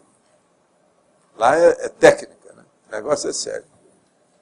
É porque, na verdade, pessoal, eu estava pensando assim, essa condição da assistencialidade que o senhor colocou me ajudou no seguinte sentido. Você já tem essa ideia, vamos dizer assim, esse apriorismo positivo, no caso, não sei se poderia falar dessa maneira, às vezes encarar aquela coisa sobre um enfoque mais positivo, né? Você pode, qualquer fato você pode analisar sobre uma ótica negativa. Agora, eu, por exemplo, eu raramente erro nas minhas primeiras impressões e na primeira preocupação. Raramente. Hoje, cada minha idade. Por exemplo, as coisas que eu tenho falado sobre primeira impressão e os troços todos, eu errei em quê? A maioria eu acerto. Vivência. Por isso esse negócio, não, o parapsiquismo me ajuda, mas o processo maior é a idade. Você chegar depois dos 70 com lucidez, te dá um certo gabarito. É a única coisa que a gente tem. Agora, tem gente que tem um cotoveloma danado, que é mais moço, que já escreveu o pensamento desse jeito. Não. Os velhos, eles estão sempre defendendo alguma coisa, e a coisa positiva, porque eles não podem fazer mais o negativo. Isso é pensamento universal. Agora, ó, é um cotoveloma universal isso aí. Então é a pessoa jovem que fala isso. Não acredita em ninguém depois dos 30. Você está entendendo? É a mesma coisa. Isso é bobagem. Agora, o que eu vejo, realidade para vocês é o seguinte. Não adianta. Quanto mais você viver, se você manter sua vida intelectual e tem um nível de lucidez, você não está muito gaga, a arteriosclerose, ou vamos dizer, a aterosclerose ainda não está entupindo demais seus vasos. Não é vaso sanitário, não, presta atenção. Eu estou falando é vaso mesmo, é veias e artérias. Se ainda não estão, a melhor coisa que tem é a melhor fase da sua vida. É quando você está mais lúcido. Agora, você tem que preparar isso. Todos vocês devem ler todo dia, devem escrever, devem mexer com o processo. Com isso, vocês vão evitar Alzheimer, vão ficar mais lúcidos e vão manter o nível de discernimento mais elevado. Não dá para comparar a gente com 15 anos e eu com 75. Não dá. Não dá mesmo. E você vê, essas coisas se manifestam de tudo quanto é jeito. Lembra do 27 com 72? Isso é besteira, isso é jovem, isso é bobo. Não é por aí. Então é um problema de imaturidade. Essas coisas existem. Agora, outra coisa. A tendência de todo mundo mais jovem, devido à energia, e como diz nos filmes americanos, não são os hormônios que estão em evolução, estão em ebulição. Não, os hormônios dela estão em ebulição. Cuidado com ela. Entende? Quanto mais jovem a pessoa, mais precipitada, impulsiva e ansiosa ela é. A tendência é essa. Não é todo mundo assim, mas a maioria mais jovem. Com a idade, isso vai assentando. Porque também cansa.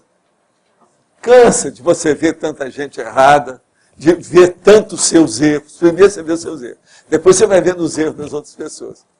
Então você fica mais humano, você abençoa mais, você perdoa, você releva. Entendeu? Outra coisa, não fica pensando em levar o cara para a forca ou dar um tiro nele. Porque tem muito jovem que não aguenta. Vê que tem uma injustiça, na mesma hora quer pegar um trabuco. Por isso que tem tanto crime, tanta coisa. Agora, uma pessoa de idade já não é assim. Ela já tem vivência. Então, o problema de envelhecimento, eu quero dizer para vocês, a coisa mais séria é saber envelhecer. Porque o envelhecimento, ele é inevitável. É doença igual à mocidade. Não tem saída. Então ele vem mesmo, é inevitável. Mas agora, a gente tem que saber passar pela juventude sem criar rabo, preso, em prisão. E chegar à maturidade com bom humor. Que a coisa mais difícil é chegar na maturidade do meu estilo, com bom humor. E eu sou um bom humor que eu tenho tacape na minha mão quando preciso, falar a verdade. Mas eu sou de bom humor, querendo ou não, vocês não podem falar que não. Posso ser exigente para um, para outro, mas sou de bom humor. Eu procuro ajudar, a intenção é boa. Senão vocês não estariam aqui. Você já pensou, senhor?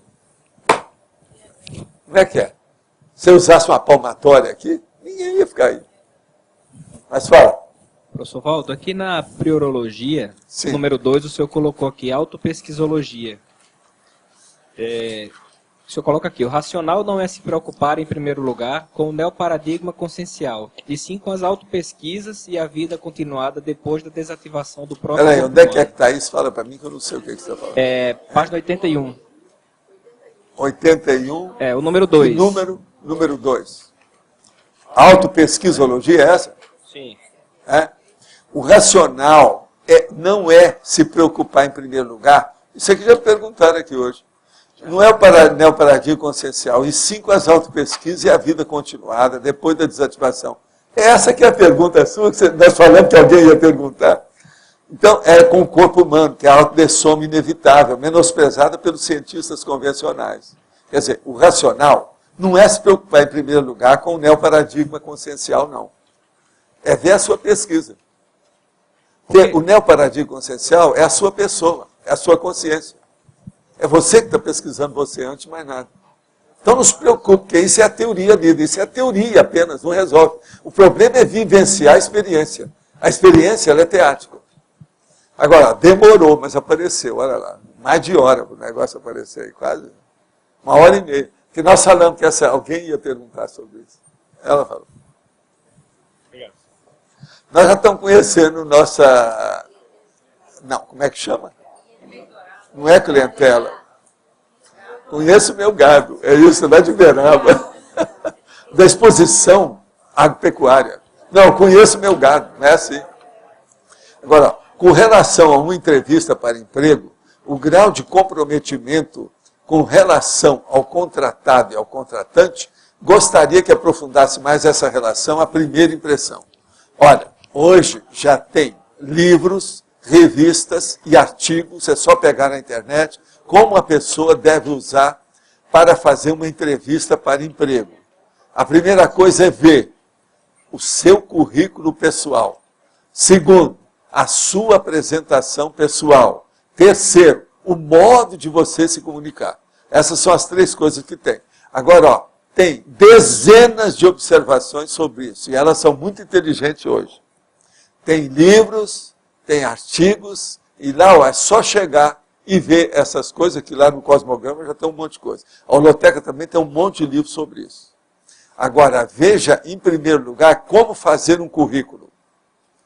Existem técnicas para se fazer um currículo bem feito, que não pode ser qualquer currículo hoje. Quando o currículo é mal feito, você sabe que eles nem lê. Já é julgado na lata de lixo, na hora. Principalmente quando tem um emprego que é muita gente, dezenas de pessoas estão atrás. Mas é, não, sintético, direto, lógico, racional e correspondente ao objetivo. Antes de abrir o shopping, parece que o pessoal do shopping recebeu mais de 3.000 currículos. Foi, né? Então, imagina. E eles admitiram quantas pessoas? Eu acho que foram umas 1.000. 1.000? Acho que sim. Sobrou muita gente. Sim. Quem sabe disso acho que sim. Agora, a coisa mais séria aí é essa. Na questão da pessoa. Ela tem que ver, eu vou repetir aqui para a pessoa. Currículo, sua apresentação pessoal e a sua comunicabilidade. O modo de você falar, o jeito que é. Isso são as 3 coisas mais sérias que tem. O mais é detalhe. Professor, queria entender melhor aqui na fatologia, sim, final da 2ª linha, o pichamento... Pichamento pelo desimportante. Você poderia dar um exemplo disso? Isso tem uma opção de coisa. Por exemplo, a pessoa que chega e vê na outra um problema que ela está com uma mancha na camisa. E aí aquilo já cria um problemão para ela. Está entendendo? Isso não tem importância nenhuma, é uma coisa secundária, sai na diurese. Às vezes foi a hora que entrou ali para conversar com ela que o material da pessoa que está fazendo a entrevista é que sujou. Você está entendendo? Pois é. Agora, pichamento. Você sabe o que é pichamento? Não. Pichar. Sabe o que é, não? Hein? Não, pichar não é isso, não. Eu mesmo, você tem razão. O povo não está sabendo o que é pichamento. Outra coisa, você já viu que pichamento está em itálico? Que é para mostrar. Quem é que vai falar? Qual é o carioca aí que vai falar o que é pichar? Você, fala. Difamar. Que mais? Que mais? Falar mal. Que mais? Falar mal. Que mais? Isso é que é pichamento. Pichamento. Encher você de matéria escura. Pronto. Isso é o pichamento. É o piche. Tá certo? Fazer uma... Pois é, não. Isso aí também é o pichamento. É. E na 4ª linha, o assodamento da imaturidade consciencial. Sim. Assodamento é uma palavra muito usada em Brasília. Os políticos adoram isso. Qualquer coisa é assodamento. Foi muito assodado. Sabe o que é assodamento? É a precipitação. Andar depressa com o processo. A impulsividade. Isso é o assodamento. Falou uma coisa mesmo, espera aí que eu vou lá. Às vezes a gente tem que agir rápido. Vocês viram hoje como é que eu agi rápido com o Você acha que eu fui assodado? Pois é, você está vendo? Cheguei lá e comecei a bater para chamar a atenção, porque eu não ia. Se eu fosse mexer com chave, até abrir a porta, um milhão de coisas, chamei na hora, gritei. Isso é expediente. É aquele negócio que eu falo da mulher dentro do túnel, entende? Ali tinha que ser, porque senão, o meu medo era um cachorro chegar e, como é que é? Então é isso. Ó, ele está precisando de um micrófono ali atrás. Professor, qual que é a relação aqui desse verbete com higiene consciencial? Ele está aqui na penúltima linha da fatologia, né? A higiene consciencial é importantíssima, né? O modo de você pensar. Sim, se você pensa higienicamente, corretamente, de uma maneira equilibrada, você vai ter menos erros e as suas preocupações não vão ser tão erradas. A sua primeira preocupação quase sempre vai ser certinha. Não vai ter tanta... Entende? A higiene consciencial ela é básica. É igualzinho o estado vibracional. O estado vibracional serve para manter a higiene consciencial da pessoa, a partir das energias. Isso mexe no corpo, mexe na cabeça, mexe no mental soma, mexe nas emoções. Porque, por exemplo, o EV profilático, sim, nem sempre, não sei se o senhor conhece o conceito de pensamento automático, né, da terapia cognitiva, que a pessoa ela tem processo de, às vezes, estar numa situação e já cai num pensamento meio patológico direto. Não, mas essa é doente. Essa aí é doente. Nós não estamos contando com isso. Nós estamos contando com você que está querendo aprender uma coisa nova. Sim, a higiene consciencial manda isso aí para aquele lugar. E sai na diurese. Mas não evitou de ele entrar ali. Pois é, mas não tem higiene consciencial essa pessoa. Ela não tem. Não tem. Não tem. Então é antes disso ainda. A higiene consciencial ela é básica para tudo. Por exemplo, o EV é uma das coisas que estão junto da higiene consciencial. A segunda coisa, que aconteça o melhor para todos. É você ter um pensamento de mega fraternidade interassistencial. Isso também é bom. Está no início do princípio do começo de tudo. Primeiro passo. Tá certo? Sim.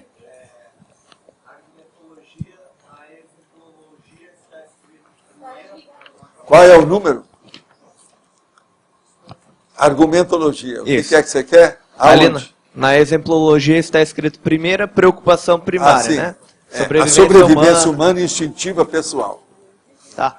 E isso aqui está relacionado com a Consim e com a Consciex. Qual que é a primeira preocupação primária? A coisa mais séria aqui que nós estamos falando é a Consim. Tá, e da Consciex? É, humano. Agora, a Consciex, a primeira preocupação dela qual é? Pensa. Qualquer um sabe. É pensar bem, porque todo mundo vai saber o que a pessoa está pensando, se ela está num ambiente bom.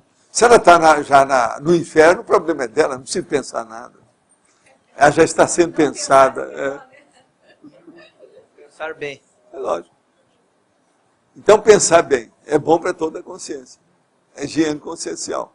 Higiene consciencial serve para todo mundo, inclusive para a consciência. Até para o transventor, etc. Nós todos. Faz parte. Está de acordo? Pô. Nesse ponto, eu assino. É isso? Estou de acordo. Nesse ponto. Quem é que está aí com o microfone? Pode falar. Professora, fatologia, a terceira linha, de baixo para cima, os mecanismos de defesa do ego. Eu queria entender a relação deles com a primeira preocupação, que é a primeira defesa que se manifesta? Não, uma pessoa, por exemplo, ela é miserê. Então uma outra vem com tudo mole para falar com ela. A primeira preocupação dela, tem que defender meu dinheiro. Esse cara quer me dar uma facada. Você sabe o que é facada? Facada é quando você vai pedir dinheiro emprestado para alguém. Estou te dando os casos clássicos do Nelson Rodrigues. Tá certo? Tá certo? Você começou a entender, não? Se te explicar mais? Sim. Isso se aplica também aos mecanismos de defesa da tudo, psicologia. se aplica a tudo, que é o mecanismo de defesa do ego. Então o cara que é miserê, quer defender os caraminguás dele, os níqueis, o vil metal. Então ele já está com medo. Então a primeira preocupação foi essa. Aí o cara chega para ele e fala assim, escuta, eu estava pensando em te dar um presente. Pronto. Aí desmonta o cara. Ah, mas não diga o que é. Na mesma hora, o que é? Muda tudo. Agora, essas coisas todas são muito comuns. Tudo isso acontece. Agora, gente, se todo mundo falasse o que pensa, a Terra não ia durar um dia. Por isso é que é difícil. Agora, nas comunidades evoluídas, todo mundo é tudo igual. Por isso é que a maioria de nós todos não estão preparados para essas comunidades. Está entendendo? Nós temos que começar a pensar corretamente para alcançar comunidades extrafísicas evoluídas, equilibradas. Por quê? Se a gente for lá, nós mesmos não vamos nos sentir bem. Eu já vi cara, e mulher também, que tiraram do corpo e colocaram com bastante lucidez. A hora que chegou no lugar desse, a pessoa ficou, era falante, tudo, não expôs nada. Ficava só de olho. Autodefesa absoluta, total. Agora, quando chega num nível desse, quase sempre a pessoa vai dar um problema nela, tem que trazer para o corpo. E só. Agora, uma boa parte, às vezes, é medo. Outra parte é autodefesa egóica. Porque tem pessoa que sabe que está errada, mas ela não quer consertar. Ela mesma fala assim, não, esse ano eu não cuido disso, isso aí eu deixo para o ano que vem. Agora, aí é um problema. Valdo, como funcionava essa higiene pensênica, esse pensar lá no Pombal com a gente? Não, lá tinha gente de todo tipo, né? Tinha gente que era trazido, igual maca, com o processo da habilitação. Está entendendo? Gente para ser assistida, tinha gente de todo tipo. Que você falou que uma das coisas aí que predominava era a gente se abraçar muito, a gente se... Já tinha muita cordialidade. Isso. Porque com o tempo todo mundo vai melhorando, né? Melhora tudo. Mas a gente precisava de um nível mínimo de pensanidade para ficar no Pombal ou não? Como é que isso funcionava? Precisa. Cada comunidade dessa precisa de um nível de consciencialidade para isso, de acordo com aquele nível dela. Senão a pessoa não aguenta ficar lá. Você vê logo, e a própria pessoa vai falar que ela está se sentindo deslocada. Entende? Ela é um elemento estranho no meio de todo mundo. Então... Não, assistido ele vai, porque já tem possibilidade, ele quer melhorar. Então, a tendência dele é participar de tudo de uma maneira positiva. Faz força. Esqueci a pergunta.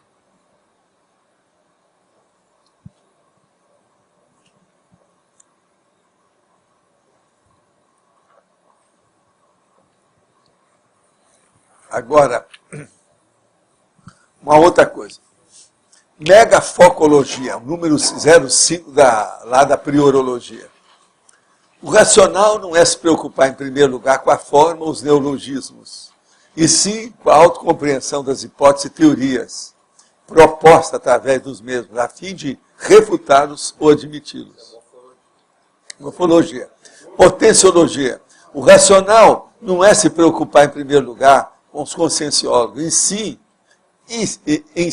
e sim com as obras boas ou menos boas de tais personalidades. Saudologia. O racional não é se preocupar, em primeiro lugar, com o saldo da ficha evolutiva pessoal do companheiro evolutivo ao lado, e sim com o saldo da própria ficha. O racional, a somatologia, não é se preocupar, em primeiro lugar, com o visual do voluntário recém-chegado, e sim com os potenciais da personalidade em foco. Verponologia. O racional não é se preocupar, em primeiro lugar, com as ideias avançadas apresentadas, e sim com as possíveis aplicações práticas imediatas ou úteis das mesmas ideias. Então, veja, aqui, ó, só isso aí já dá uma ideia do que nós estamos querendo falar com a inteligência da primeira preocupação. Você tem que perguntar para você o seguinte: a maior parte das minhas primeiras preocupações, elas são racionais ou irracionais?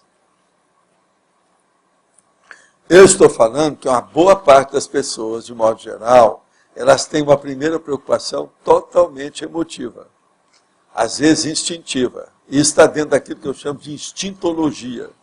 É um processo ainda quase de proto-reptiliano. É uma coisa ainda de regressismo muito grande. O problema é a gente ter a primeira impressão com racionalidade e não com instintividade de alguma emoção. Não é por aí. Agora, a tendência na vida humana é tudo caminhar para a emoção. É tanto que na psicologia eles ensinam. Você quer persuadir alguém, quer convencer alguém? Ataque pela emoção, mexa no coração. Que é isso. Agora, veja, isso é para iludir o povo, é tapiação, isso é assédio. A psicologia tem uma série de técnicas de assédio. Vocês pegam nos livros, tem um monte. E ninguém fala nada disso. Pois é, a psicologia do consumidor é terrível. Como fazer, viu? Cadê o nosso amigo? Ele já foi embora. Mas ele agora virou vendedor, né? Ele está doutor no assunto. Vendedor não é fácil. E outra coisa, vendedor às vezes não é mais problemático ainda, porque usa saia justa e entra numa saia justa depois. O negócio não é fácil. Já trabalhei em empresas. É. Ah, ele apareceu. Nós estamos falando de vendedor aqui, então a gente procurou você para ver se estava. Eu vendi durante 20 anos, né, na minha vida, todo tipo de produto que vocês podem imaginar. Tanto por teléfono, como de porta a porta, como em loja, todo assim. 20 anos fazendo isso que eu passei. E tinha empresa que o requisito para vender era levar saia preta curta. Eu nunca entrei nessas, porque eu sempre fui bem gordinha, e aí... Isso é onde? Qual país? Qual país? Na Espanha. Na Espanha. Veja, a Espanha, Isso. gente. Só para ilustrar o que ele estava falando, aqui, ó, né? com rei, com príncipe. A Espanha. Tinha uniforme Está nessa. mesmo. Quer dizer, pernas de fora. Coxas à vista. Isso existe ainda. É um negócio sério, não é fácil, né? O dinheiro leva para o poder que coloca a pessoa doida. O problema de venda é um processo seríssimo, tem que pensar bem. Agora, é daí que caminha para o monopólio, para o dumping, é uma opção de coisa. Tudo é por aí. A Dulce aqui lembrou da Dulce, hein? Lembrou das moças da Casa China. Ele é o seu porta-voz? Ele é o seu porta-voz? Porque depois a Ellen tá vendo, vai criar problema pra mim, entendeu? É que a Dulce tá lembrando aqui das moças da Casa China ali no Paraguai, lá que vem. Aonde que é isso? China ali no Paraguai. Ah, é? Paraguai. Não, aquilo ali é para cobrir o umbigo. Agora, ó, dá pena a gente ver hoje as mulheres usando essas calças de cintura baixa. Então fica... Não, e o seguinte, atrás ela não vê, mas geralmente fica tudo aqueles negócios, tudo cheio assim de lado. É uma coisa muito feia. Agora, veja, é igualzinho pochete na barriga. Gente, tem coisa que não presta mesmo. Não adianta fazer maquiagem, não tem jeito. Você já viu alguém que usasse uma pochete na barriga e que ficasse elegante? O dia que tivesse, eles devem fazer uma filmagem. Que aquilo deve ser o fim do mundo, deve ser um extraterrestre, alguma coisa nesse sentido. Porque não tem jeito. O pior é quando vamos colocar, talvez, uma pochete na barriga de uma cobra. Pode ser que seja bom. Evado, o pior é quando sentam, que aí vê todo, né? Não tem... Pois é. Mas agora veja. Ontem mas o problema todo é que essas pessoas gostam disso, né? Eu não sei. É exibição. O nome chama exibicionismo. Exibicionismo está dentro do estudo da sexologia. É um dos tipos, é exibicionismo. Tem mulher, por exemplo, que ela não gosta nada de relação sexual. Ela gosta de se exibir para ser a tal. Entende? Do ponto de vista sexual. Não é sensual, não. Sensual é processo de eufemismo. É sexual. Então a pessoa, ela quer apresentar, isso é exibicionismo. Agora, o exibicionismo, ele é muito comum na adolescência, né, das mulheres. Isso é muito comum. Ontem eu tava... a passarela, isso é assim da passarela. Ontem eu estava no salão à tarde fazendo a unha e tinha três meninas fazendo unha. E ficam naquelas cadeiras baixinhas. Não tinha uma que não estava mostrando o bunda todo. Não, mas o melhor da história não é isso. E eu não sabia onde olhar. Mas isso é pequeno. Presta atenção. Você já foi ao shopping? Já viu o que está acontecendo lá? O quê? A hora que você entra numa das portas do shopping, à esquerda. Não vi. Entra nas duas portas e olha à esquerda. Tem uma delas que você vai ver as donas todas cheias de papilote, com o negócio todo, esticada no salão de beleza, exposto. Não vi. Aquilo é a maior falta de educação que tem. Já teve gente comigo que tem uma cultura europeia mais refinada, finesse, etc. Chegou e falou assim, nós não entendemos isso que o brasileiro faz. Eu não entendo. Outra coisa, em Hollywood, nos Estados Unidos, lugar fino, não tem nada nisso. Nem nos Estados Unidos não tem. Não tem agora lá não, as mulheres estão lá mexendo tudo. Agora veja, aquilo tudo é exibicionismo. Ali é exibicionista profissional de quem faz aquilo e o exibicionista da clientela de quem se submete àquilo. Agora, que é uma coisa vomitiva, Eu já tive vontade de chegar lá, filmar, fotografar, para mostrar. Olha, isso é coisa de Foz, que é o nível que nós temos aqui em matéria de plástico. Uma hora eu quero falar até com a Miriam, porque a Miriam não está lá. Esse aí não é o da Miriam, não. Não, eu não. Agora, veja.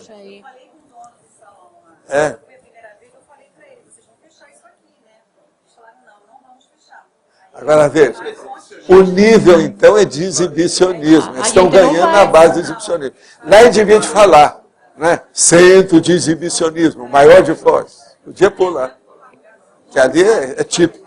Agora todo dia a gente passa lá e tem gente. Para mim, tem dona que quer exibir e fica lá. Quando tem muito movimento, deve estar mais gente. Eles não pensam, é isso? Eles não pensam. Agora, passa lá e veja na entrada do lado esquerdo, quem não viu. Olha atrás do vidro, o que é que tem. Eu num salão assim, eu não entro. Uma vergonha isso. Isso é falta de educação das mais sérias que tem. Isso é internacional, de mais de 100 anos. Na Espanha não tem. Até americano que faz, nunca vai fazer uma coisa dessa. Não tem. Você está entendendo? Olha que americano é tudo moderninho, é tudo rápido, tudo de qualquer maneira. Mas isso aí eles não fazem. Não, mas ele falou da Europa, é isso que eu estou ilustrando. É verdade, na Europa não tem salão de mulheres, todo fechado. Ninguém olha o que tem dentro. Pois é. Agora, em compensação, na hora de fumar não é assim. Lá é pior do que aqui. Você sabe que o cigarro na Espanha é pior do que no Brasil. Trabajo en banco de sangre. Si puedo hacer alguna aportación que pueda ayudar con el verbete del domingo, estoy a su disposición. Me gustaría corregir la opinión que se ha dado de que en España se dona en ayunas. No es cierto. ¿Qué es eso? Pois é. El donante tiene que comer, tener una buena atención y sin anemia y si las normas están reguladas. La primera preocupación para el profesional es minimizar cualquier riesgo para el donante y está regulado con normativas internacionales, globales e internacionales. Donem. Se pasa muy mal cuando no hay sangre para dar ao enfermo sangrante. Donem! Sabe quem é? Está vendo? O negócio do banco de sangue já começou a funcionar hoje, que é quinta-feira. Não, mas essa pessoa é enfermeira, então devió mudar quando eu estava lá. Então quer dizer que mudou. Olha, eu digo para você, parabéns pela mudança. Vive, eu sou do progresso. Muito bom. Pido desculpas já mudou. por minha ignorância. Quer dizer, agora a Argentina precisa de ouvir isso aqui que nós estamos falando. Alô, alô, Buenos Aires, Buenos Aires, Buenos Aires, Buenos Aires. Veja, su matriz, la Espanha, está alterada para melhor. Até 3 anos atrás era assim. Agora não. Su matriz, la Espanha. Lilian, você e eu já estamos fora. Estamos assim já. Vai saber que a hora do salão é aberta. Não, né? aqui Lá. vocês estão perdoadas por um fato muito sério. Vocês já saíram de lá há muito tempo, estão no Brasil, já é outra coisa, vocês não estão sabendo as modificações que existiram. Às vezes essa norma da Espanha foi colocada no mês passado. Vamos com calma com isso. Agora, a mesma coisa, eu estou falando da Argentina e você também, às vezes eles já mudaram a norma anteontem. Tudo é possível, precisa examinar. Oswaldo, vai em frente. Posso continuar falando a respeito do tema do domingo? Sim. Tem uma coisa muito boa lá, imagino que talvez tenha no Brasil. Sim. Quando você entra dentro de um banco de sangue, principalmente aqueles que têm uma sangue talvez um pouquinho difícil, principalmente aqueles que temos o grupo negativo. Por exemplo, na minha família é normal, tanto meu filho, minha sogra, minha mãe, eu tenho zero negativo, certo? Sim. Então você entra dentro do banco de sangue e doando uma vez ao ano, certo, sangue, você garante a existência sempre permanente de sangue para todos os membros da tua família direta, pais, é um irmãos grande negócio, e pois filhos. é. Grande Isso negócio. é oficial, né? Isso é muito bom. Isso é ótimo, isso aí é bom. Agora, a Argentina tem muita coisa positiva nesse aspecto. Eu aprendi uma coisa na Argentina que eu nunca pude esquecer, há muitos anos. Eu entrei na casa da pessoa e a gente almoçou. A hora que acabou o almoço, a sobremesa, sabe, eram frutas. Aí o homem veio e trouxe uma porção de faca e deu para a gente. Nós íamos comer pera e maçã. Todo mundo descascou a pera e maçã. Não tem nada que de cinema que a pessoa pega a maçã e Pois é, o outro passa assim. Ele não, descascou tudo. Falou assim, ó, isso faz 50 anos. Naquela ocasião, eles já estavam preocupados com agrotóxico. Eu nunca como uma fruta a partir da casca. Tudo a gente tira. Agora, por quê? Por causa do agrotóxico. Agora, esse nosso amigo, ele era especialista em assuntos de ecologia já naquela ocasião. Isso faz uns 50 anos. Ele trabalhava com parapsicologia, opção de coisa. Eu almocei na casa dele. Então eu via descascando uma pera. Falei assim, olha, eu faço isso há muito tempo. Ele falou assim, ó, aqui, de todo lado, você deve fazer, porque o negócio é sério. Agora, veja, quando é uma tuberosa, por exemplo, você vai comer aí, por exemplo, uma iacon, você tem que descascar mesmo, porque não vai comer aquilo cheio de terra. Mas agora, a fruta que está de pendurada, essas pegam mesmo agrotóxico, tudo quanto é jeito, tem que descascar. Não, tomate eu não como há muitos anos, né? Diretamente eu não como, porque esse aí não tem jeito de tirar o agrotóxico. O outro que não tem é moranguinho, eu também não como. Os moranguinhos que eu como aqui é o que o nosso amigo Francisco planta, que esse aí não tem agrotóxico. Eu, desde lá de Uberaba, nunca comia. Esse ano passado eu comecei a comer morango aqui porque eu planto.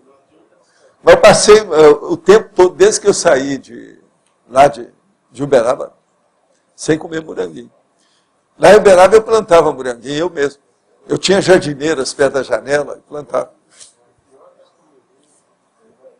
Agora, morango e tomate são os piores que tem por aí. Esses não são confiáveis em nada, porque não tem jeito de tirar o agrotóxico.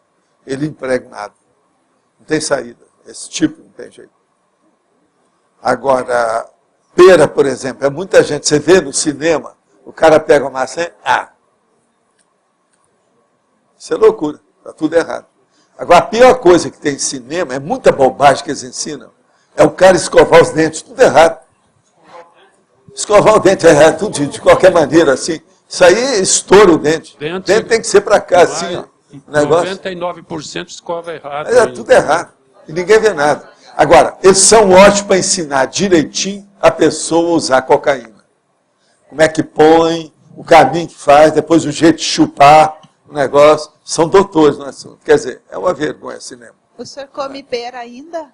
Hein? O senhor come pera ainda? Eu como. E aquela madura ou aquela mais dura? Eu como qualquer uma, desde que ela não seja ácida. Tem algumas que às vezes são um pouco ácidas. Eu evito ser verde. Agora eu descasco Williams, tudo. né? Aquela Williams. Agora, ó, mesmo quando fazem a pera, que coloca a casca, eu não como quando ela está, sabe, cozida. Também essa não. Agora, são muitos anos assim. Não tem outro jeito. A gente tem que escolher, né, as coisas, não tem saída. Você quer falar, por favor? Eu fiz trabalho de assistência técnica em plantações de maçã. Levanta aí que eu quero te apresentar, faz favor. Esse homem vai aparecer aqui. Ele é o perseguido. Quer dizer, eu estou perseguindo ele há muito tempo. Por isso que ele chama Guido. Perseguido. Agora, o que se passa? Ele é doutor em processo da natureza e de verde. Especialista. Ele vai aparecer aqui de vez em quando para nos ajudar na questão do CAEC. Então, essa turma toda, viu? Você conhece o Guido?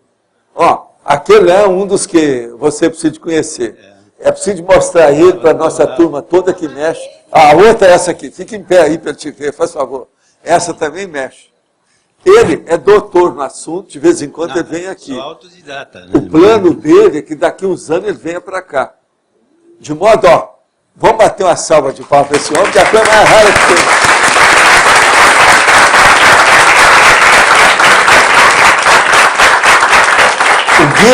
O Guido é doutor no assunto. Ele pode indicar, fazer a jardinagem, fazer o paisagismo, trazer, por exemplo, as frutíferas, porque ele é igual eu. Ele gosta mais de frutífera. Nós nisso somos iguaizinhos. Então, trazer frutífera que seja perene, que aguente o processo da geada, é isso que é bom. Mas fala aqui, o que você quer? Eu queria conversar a respeito do consumo das frutas. Eu dei assistência há muito tempo, há uns 10 anos, em pomares de maçã, pera, e eu trabalhava na pesquisa de frutas, de competição de frutas, variedades. Eu conheci 180 variedades de uva, 54 de maçã, 30 variedades de pêssego. Está entendendo? E assim por diante. Nada como a gente falar com o técnico, essa é o pesquisa em Santa Catarina na época de 1970 e pertencia ao projeto de fruticultura de clima temperado. Até fui eu que escrevi o projeto, que foi feito através de agrônomos, né, que tinham uma certa capacidade de comunicação na escritura. Mas o senhor falou em consumir frutas e descascar. Que a maçã recebe em torno de 28 tratamentos de pesticidas, né, fungicidas e inseticidas. Não é fácil, né? O tomate recebe 32 tratamentos. Né, assim por diante.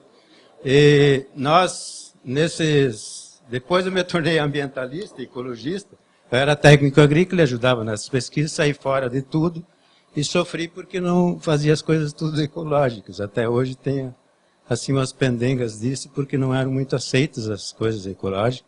E há 40 anos eu vinha trabalhando nesse processo de diminuir os tratamentos. Fiz até um trabalho numa prefeitura e consegui reduzir 50% dos tratamentos no pêssego e nas ameixas em geral, em Campestres da Serra, no Rio Grande do Sul, porque esse pessoal recebia, em vez de assistência técnica, os vendedores de pesticidas, né, uma coisa, eu estava perguntando para ele, talvez nós vamos poder plantar temoia aqui. Você pensou em plantar temoia? Assim por diante. Seria bom plantar temoia. Você vai estudar isso para nós. Vamos dar um jeito de fazer aqui um pomar de temoia. Eu queria só dar um toque do que se falou, se descascava as frutas. Desses 28 produtos que são aplicados, de contato direto tem apenas 10 que ficam ao redor e são os menos tóxicos. Os mais tóxicos são de ação de profundidade. Que entram, não deixam nem nascer nada, nem fungo, nem nada dentro da fruta. E como as frutas são colhidas antes do tempo para ir para o mercado, sem dar problema, quando a gente tira uma fruta do pé, ela não despacha mais o produto que foi infiltrado dentro da fruta. Amadurece, mas o pesticida, a fungicida fica dentro, porque tem adesão, age lá na semente. A partir desse momento, quando eu descobri isso, nunca mais eu descasquei uma fruta. Só lavava. Que não adianta. O pior veneno está dentro. Mas agora, em certos lugares, de qualquer maneira, a casca é pior. De profundidade. A concentração maior. Dentro, circulam na seiva da planta e na fruta. Seria bom. Você podia dar uma aula aí, um curso para turma. Seria bom. Não, ele vai mexer com orgânico, ele é doutor no assunto. Orgânicos são tratados apenas com produtos de micronutrientes e não tem nenhuma ação de profundidade. Eu pertenço Já tem. Guido.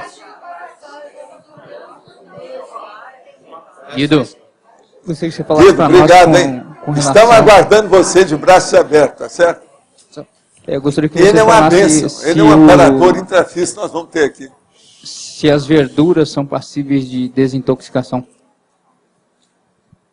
A alface, por exemplo, leva 40 dias para 30 dias fica pronta, né?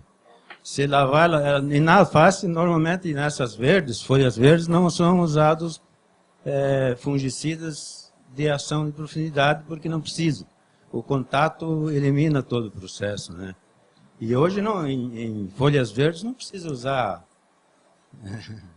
inseticida, agrotóxico nenhum, quer dizer. O que tem problema são os no solo para aplicar, tem nematóides dentro do solo que destroem todas as pequenas raízes dos tubérculos, né, da beterraba e da cenoura.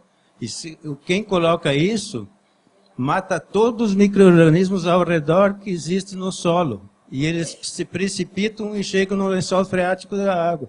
Até nos poços artesianos de 300 metros de profundidade. Esses aí são produtos específicos que o nematóide é invisível. Ele penetra na raiz das plantas e se percebe depois que a planta, que não é, existem os nódulos nas leguminosas da raiz, que são simbioses, né? São bactérias simbiontes que fazem troca, essas são boas. Mas os nódulos que tem nas raízes dos tubérculos e das tuberosas no solo e faz com que a planta amarele e não cresce mais, elas são nematóides que penetram nas pequenas raízes e criam nódulos que destroem toda a captação